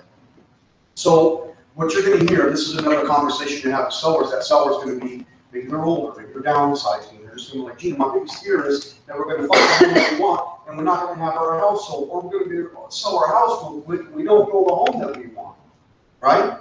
So everybody knows what a subject to sell is, right? In class, everybody knows what a subject to sell is. If we find the home that we want, we can make an offer on subject to sell your house. The only problem with that is that they will continue to market that home. There will be an addendum that's referred to as a bump clause along with your offer that allows them to market that home. They should give you another offer on that home, they're going to give you notice to either remove your contingency or get, which means remove your contingency. So, seller will be like, especially if they're downsizing, they're probably okay financially. They're probably like, well, we could finance both houses, or we could cash out a CD and buy this other house, or whatever that. So, you know, what I would have you do, this is just kind of, again, more the practical side of having conversations with sellers. Like, let's go ahead and subject to sell, but let's go ahead and get your proof of financing that you can afford this without the sale of your home. I just want that on file. And I'm like, well, okay, why? I'm like, well, it happens sometimes we get served on a Saturday, and we only have 24 hours to remove our contingency. I want to have the proof that you can do that in case you decide that's what you want to do. It becomes your choice, not theirs. You want to let it go? Let it go. If you want to serve that notice and tell the other buyer goodbye, that's your decision. Okay? Now, how I'm going to protect you on the other side, we're going to list your home subject to home choice. That way, if someone does come and buy your home real very quickly, like you're anticipating, we're going to find a buyer that's going to give us a little bit of time to go find something else. So when I come through your home, I'm going to get you some staging ideas and some decluttering. Let's get through that so we can work on that parallel to looking for your new house. That problem, start that process of elimination. We get it listed, we get a buyer, subject to home choice. We're like, well, what happens if we don't find the subject to home choice? You know, and if you guys don't know this, what happens is You accept an offer subject to home of choice, you negotiate how many days that subject to home of choice is. Let's say it's 20 days. That seller of yours has 20 days to go find another home. If they don't find it, they can either stretch that out again for another 20, 30 days, or that buyer can call the deal null and void. At no point are you required to move and no place to live. That's why you have me. I'm going to protect you from these scenarios. You know what I mean? But here's the thing. Once the seller gets an offer accepted on the property, you want to talk about a motivated buyer. You're going to find a house. You're going to find a house. Unless they're just one of those very hard to deal with people that nothing's good enough. You know what I mean? You're going to find a home. And here's another thing. Because, well, I don't know if a buyer would want to wait. Then you go into your little, yes, there's 2,500 homes on the market. You know, there's a shortage of inventory. They just can't go down the street and find your home again. So if we're dealing in a first-time home buyer situation where it's like 250 or less, we don't know the flexibility of that buyer. They might be in a month, they might be living with their mom. They might give you 90 days to find a new house. They're fine. So we're much apt to find a buyer that's going to wait for you to find something than you are a subject to sale and not get bumped. I'm going to tell you this from personal experience. Your buyer gets bumped once, you've got a chance to sell something else. They get bumped twice, you're gone. And it's not that you did anything wrong, it's just that emotionally we're done. We're staying put. So if you can, ask them, would you rather lose the house that you really wanted because of bump, or would you rather tell a buyer that wanted your house they gotta wait for it? Which one emotionally sounds better to you? And I tell them that too. I straight up tell them, say, listen, you get bumped once, you're mad. You get bumped twice, you're probably not speaking to me again. There's just nothing I can do about it. So, and if they really want that house and they are well to do, they'll get a bridge loan. They'll get a bridge loan, or they'll pay cash or cash out their 401, and they'll deal with both. So, get it on the market. Build something home of choice. Otherwise, you're going to keep showing houses, and they're never going to buy something, or if they try to, keep getting bumped and nothing happens. So now, in an inventory of 7,500 homes like we had 12 years ago, subject to sales are much easier than subject to home choice. Subject to sales become easier because you don't get bumped as often. You know, so but right now, subject to sales, you probably get bumped. There's just not enough inventory. And again, it's emotionally, it can be very taxing on people. They're telling their friends they just bought this new home in Waukee. It has the dining room. They'll have their friends and walk by, and they know exactly where the Christmas tree's going, and then they get bumped. And emotionally, that is so hard to get around. Okay, it can be. So list it. Make sure you can protect them by subject to home of choice. And once you get that buyer, just make sure the buyer knows it's subject to home of choice. It can't just be on your listing agreement. It can't be a little secret between you and the seller. All parties have to know. There has to be a certain amount of time that the buyer's giving the seller. Usually what I tell the seller, because the buyer and the buyer's agent want to know, is that I don't want to wait 20 days here and you each other get lost. Are you buying a house or not? So I would tell myself, like, ultimately want to be committed. You are moving at some point. That we are diligently looking for something and you are moving. You're not going to call it null and void and stay where you're at. That usually is the only problem with subject to home choices. If you just have that conversation with your seller and be like, they can kind of reaffirm and recommit themselves to this process. Like, no, we need to move. We will move. Okay. Then when we're doing this, we'll make sure we convey that to the buyer's agent, whoever that is, that you are committed to move. You are moving. Even if it takes us longer than 20 days, we are moving. So the standard then, like 20 days for someone? No, I don't know what standard. I don't know if there's a standard. Nowadays, I don't know. I can imagine there's probably a whole. Yeah, I thought 20 days is long. 20 is a lot. 20 is a lot. Yeah. And that's the idea, is that as you know, that parallel that Matt was talking about, as you're getting their home ready, you're still looking on the outside. So this is still working as you're going through the process. As we're decluttering, as we're cleaning the house, as we're you know, caulking the tub and the toilets and getting it ready for sale, and maybe touch up paint, and deep weeding, and, you know. And you can go whichever way comes up first. I mean, if they stumble across their dream house. When I look around You at know. agents, I see Ankeny, I see Waukee. I mean, when you get to the east side or the south side, like me and Lance come out, and you know, you gotta get those. Not all of them are 10-year-old homes, you know. They need tuck pointing. They need that shed that's 10-year-old. pretty much it's look We fire call that that mill on the east side, and it's 10 years. Yeah, right, yeah, exactly. So I know a lot of you guys sell upper homes, and you got obviously, Connor, you're a lot with your mom with new construction, and that presents its own bag of issues. But when it comes to older houses, you got to get in there and make sure that it's in the home the right way. You missed a little bit of that right before you got here. But yeah, that's part of what we need to go do with that open house person, is go look at their home and start getting that house ready for sale. And every now and then you will walk into a house and be like, I got nothing for you. Like, this is perfect. Like, generally, people are two weeks or 3 weeks out to getting their home ready to sell. It's perfect, but you're ready. I'm ready to go when you are. I have no recommendations for you. Because there are people who are just really, EMC, the house I was at before I came to this thing, this same way. She's just like, I have nothing for you. This is perfect. So, you will have that. Okay, you will have that. It's probably more rare though, that you won't have somebody that needs to do some things. Okay. And they always say, well, when we're moving stuff out, what should we focus on? I mean, like, less is more. When that mantra, you just need to repeat in your head, seller, as you're moving stuff out. Should we get it? Should we not? I want you to say less is more in your head.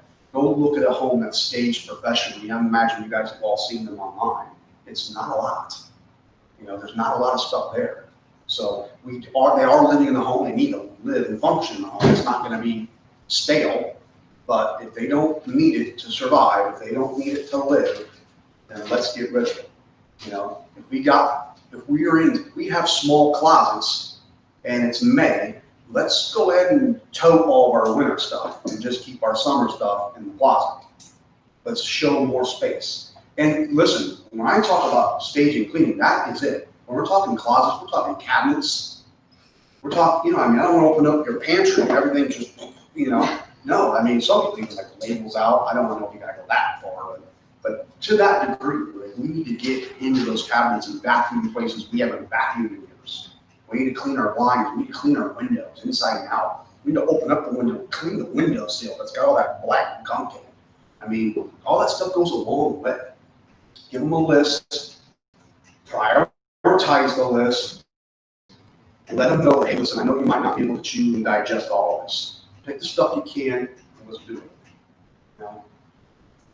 So, and then also be a resource. Hey, I need a new roof. And I need to paint my exterior. And you should have some resources. And if you don't, first to know, and they're type in structural engineer. I just did it the other day. 9,000 comments from 3 years of agents asking about it. I need a plumber. Just type in the search bar, plumber. You're gonna have all these plumbers come up that people love, and that's why together we're better. I know we compete against each other, and we compete against Iowa Realty and other Remaxes and ERA. I mean, ERA is not here no more. God, I was an old one. Yeah, used to be here. Century 21, all of them. Together, we're better as an industry. That's where our strength lies. If it was just us, we could not command the money that we can command. It takes Century 21. It takes the Iowa Realty. It takes First Realty. It takes all of us working together. And it's a weird thing because we compete against each other, but yet we work together. So remember, we're better together, right? We all. They call it co-opetition. I like that. I don't think I can sing that, but I like that. I like that. So be good to your fellow agents, no matter, obviously if they're with the company, be great to them, but if they're outside, be good to them. Be good to them. We're all trying to do the same thing, and that's, do our best to make a good living, represent our people well, have a good reputation. We're all trying to do the same things. All right? Any questions on like specific scenarios. And he said, I this have is a top three. question. Yeah. Specific question. Yeah, it's pretty specific. So my very best friend, they just listed their house for sale by owner. And her and I had a conversation about it, and she's a very well-known blogger and Instagrammer, so they have over 200,000 followers. So her whole reason is I can reach more people on my own. They've posted it on their Instagram sites, their blogs, everything like that. They've had some of their fellow bloggers that have a lot of followers share it as well on theirs. And they're professional photographers as well and designers and all that stuff. So it's a pretty perfect house, like staged and everything. It looks really good. But I guess, how would I approach her? I've given her a week. It's been on the market a week. They've had 2 showings, and that's about it. No one that is interested. It's just been agents, not actual clients with the agent. It's just been agent tours, and that's all that they've had. So I guess, what would be your advice to me to try to approach her to get this as a listing? Yeah, I'd say, it's obviously great that you have all kinds of those followers, 2,500 agents that this is what they do. They're not following for the next, bake sale recipe. They're following because they're looking for buyers and sellers to find homes for. And I'm going to get you 5 to 6% more than you get on your own. It's the same things we talked about, and just to show them the comparables and the time of the market and price point, if you have to, and how quick those houses have sold. If you have 2,500 agents that you have as followers, you have 2,500 agents. Let's just say they've got a resource of 10 buyers each. That's probably conservative in today's market. It's not 250,000 people that you're putting into, but I mean, and I don't know if their followers are from Kansas City, And that's what I told her, Yeah, your demographic is all So over. the Lance Scale analytical mind goes right to the numbers, which is smartness. First of all, identify who you're dealing with. If you're dealing with a guy like Lance, it's all about the data. It's all about the numbers. Every decision he wants to make, the numbers have to support that. Me, I just have to feel good about you. You know what I mean? And it's true, right? So if you're dealing with somebody who might be an analytical person, show them the data. That's how they make, and recognize that they don't make decisions quickly. They need to process. If you see them sit back and they're quiet and they're thinking, that means you need to kind of shut up too. Anything else that you open your mouth, you're just going to be like, why are you talking? I see that and look at me like that all the time. Yeah, the process is they have this massive amount of people. That's called shotgun marketing. Okay, you just shoot out to everybody and see if anybody comes forward. Okay, when you're talking about 2,500 and they have 10, that's 10 buyers that they have. They're not shotgunning. Those are buyers that they have. So now you're talking about having, what is that, 25,000 or 2,500? Times 10 is 250,000. Yeah, so I mean, you have that many people, but those are buyers that you're talking to. Okay, that's a difference. Versus. I'd also sell the processing side. Oh, like sure. we talked about, the processing side. I think what Lance trying to say is once she sent that out and it didn't sell, that's it. That's it. Yeah, It's not with over. the weekend, you can't keep resharing this same Now thing. it's time to go in and come up with a marketing plan of what you're going to do. Come up with a price for you.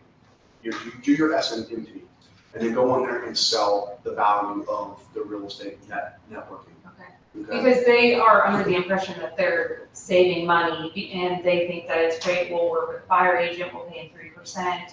Perfect. We're halfway there. Okay. We're And halfway then there. her whole thing is we're gonna give it another, I think they said another 2 weeks, and then if we don't get an offer, we're gonna pay a flat fee to put on MLS. See, in this the flat fee put on MLS. Are they staying here? Yeah. They're staying here. Are you representing them on the buyer side? No, they're not buying, they're gonna rent while they Okay. build. Okay. And they already have the land and everything that was given to them from family, so. Gotcha. I would still sell the pricing side, and this might be a tough cookie to crack if they're all about the money. But I would probably sit down and try to build as much processing side and the marketing side of what you're going to do for the money, and possibly think about, since you're new, We're actually gonna hate this, give them a better deal. You know, give them, you can't do a flat fee, but you can be flexible on what you wanna charge. You can work with them, and just, you know, showing them your value is one of the things is well, willing to pay a buyer's agent 3%. Well, and it's like, well, that's wonderful. You're paying somebody to compete against you, because that's what you do when you pay a buyer's agent and you don't have one. You are paying them to compete against you. They're negotiating against you. Make sure their home's priced wrong. You can show them that you can get an extra $5 or $6 grand for it. I mean, you better feel good about that. But if you actually feel good about that, show them. Say, listen, this isn't gonna cost you much more. You're already paying 3%. I think I can get you more than you're asking. I think the market should be here, there's $8,000 you're giving out. Let me try to list it for this. Give me 60 days with it. 60 days. If it doesn't sell by then too. They're building anyway. So. Yeah, if it doesn't sell by then, you're overpriced, so you're not. Okay. So. And then, nobody's gonna take better care of you than me. Yeah. I mean, we're tight. There's no way you could find somebody that would take better care of you. It's not gonna happen. Where is this house? In Madison County. Okay. Van Meter area. Sorry, what? Van Meter area. Van Meter It's rural, it's Anchorage. Which makes it even tougher. Yeah. They're not reaching. Yeah, because they're out on gravel and Yeah. everything, they're not. They're not reaching. Yeah. Yeah, At all. telling you put that on the market yourself and get it out to all 2,500 agents. You know, look at it now and see something to sell your house. I will sell the home. Okay. I will get more for it than you will now. And I will give you a seamless process to make sure this closes from A to Z. So all you have to worry about doing is proving. Okay, and the reason that they're dead set on this process is because they sold their last home, I this know. exact same Yep. thing. She posted it on Instagram, I don't it blame didn't them. sell, they They made had it flashy success. on MLS, and then it sold right away. They had success. But that was a house that was $300,000, this is a $600,000 house. It's a very, very specific modern home, it's Right. not like a broad spectrum home that everybody's gonna like. The last thing, it looks like we're about ready to break on this anyway, actually, I gotta go too, I gotta go down. Remember that when I'm looking at your home online or on MLS as an agent, I can see the square footage. I can see that it's a ranch. I can see that, you know, that it's got a nice kitchen to the photos. Sell me lifestyle. Sell me lifestyle. If I'm over by the southwest of Florida, I'm selling Gray's Lake. I'm selling bike trails. I'm selling country airport. I'm selling quick commute downtown. If I'm in Prairie Trail, I'm selling school systems, walkability to shops and malls. You know what I'm saying? That is lifestyle. People buy lifestyle. If I have acres like your friend, I don't know how many acres, but I'm selling seclusion. I'm selling burn pits. I'm selling nature walks. I'm selling all the things that a buyer who's trying to look for something like that is trying to find. Does that make sense? If I'm selling new construction, why is my builder, why is my builder better than my competition's? Maybe it's the 2-year warranty to give people peace of mind. McLean was given, it still is. They still give the 2-year. See, builders is a year. So Corey will put his name on the line for 2. You know, that's different than the competition. So just know the value points, know the lifestyle, why someone's buying your home. Is it 0 inch, first level? You know, grab bars. When I'm 65, 75, my knees are going a little bad. Maybe I need that, you know? Maybe I'll look at I I'm like, oh, this is like. So, and remember that's what you're selling, that's what you're selling, and every listing that you take, you should know who your A buyer is. And all your verbiage and all your marketing and everything should not be attracting every buyer. It should be your A buyer. Okay? So if it's one, you'll still get ancillary people that might, consider it around that. But if you're selling something that is all one floor and everything, and it's maintenance free and all that stuff, there's a certain buyer you're appealing to. there's a certain lifestyle, maintenance-free lifestyle that at a certain age we're looking for. Not even a certain age, sometimes they're their lifestyle. They have other places in Florida. They can't be concerned with yard and year and snow removal and, security and stuff. So know who your A buyer is, know who you're marketing, and sell lifestyle. We used to only have one photo. So we used to have to put a 1,400 square foot walkout 3-bedroom ranch on, with 2-car attached garage. It's all updated with Berber, 1996, Berber and ceramic tile and a new oak kitchen, everything was oak back then. Back in my day, it comes with the shag carpet race. So you didn't have multiple photos to go in and see all that stuff. So listing the updates were more important. Now I have 30 photos. I have a Matterport tour. I can drone over the whole neighborhood. Sell me the lifestyle of the house. I can see that it has white kitchen. I can see it has a tile backsplash. I can see that it has a 3-car garage. It's all listed. I need to know what else is unique about it. Okay? All right. Thank you guys for coming. Thank you.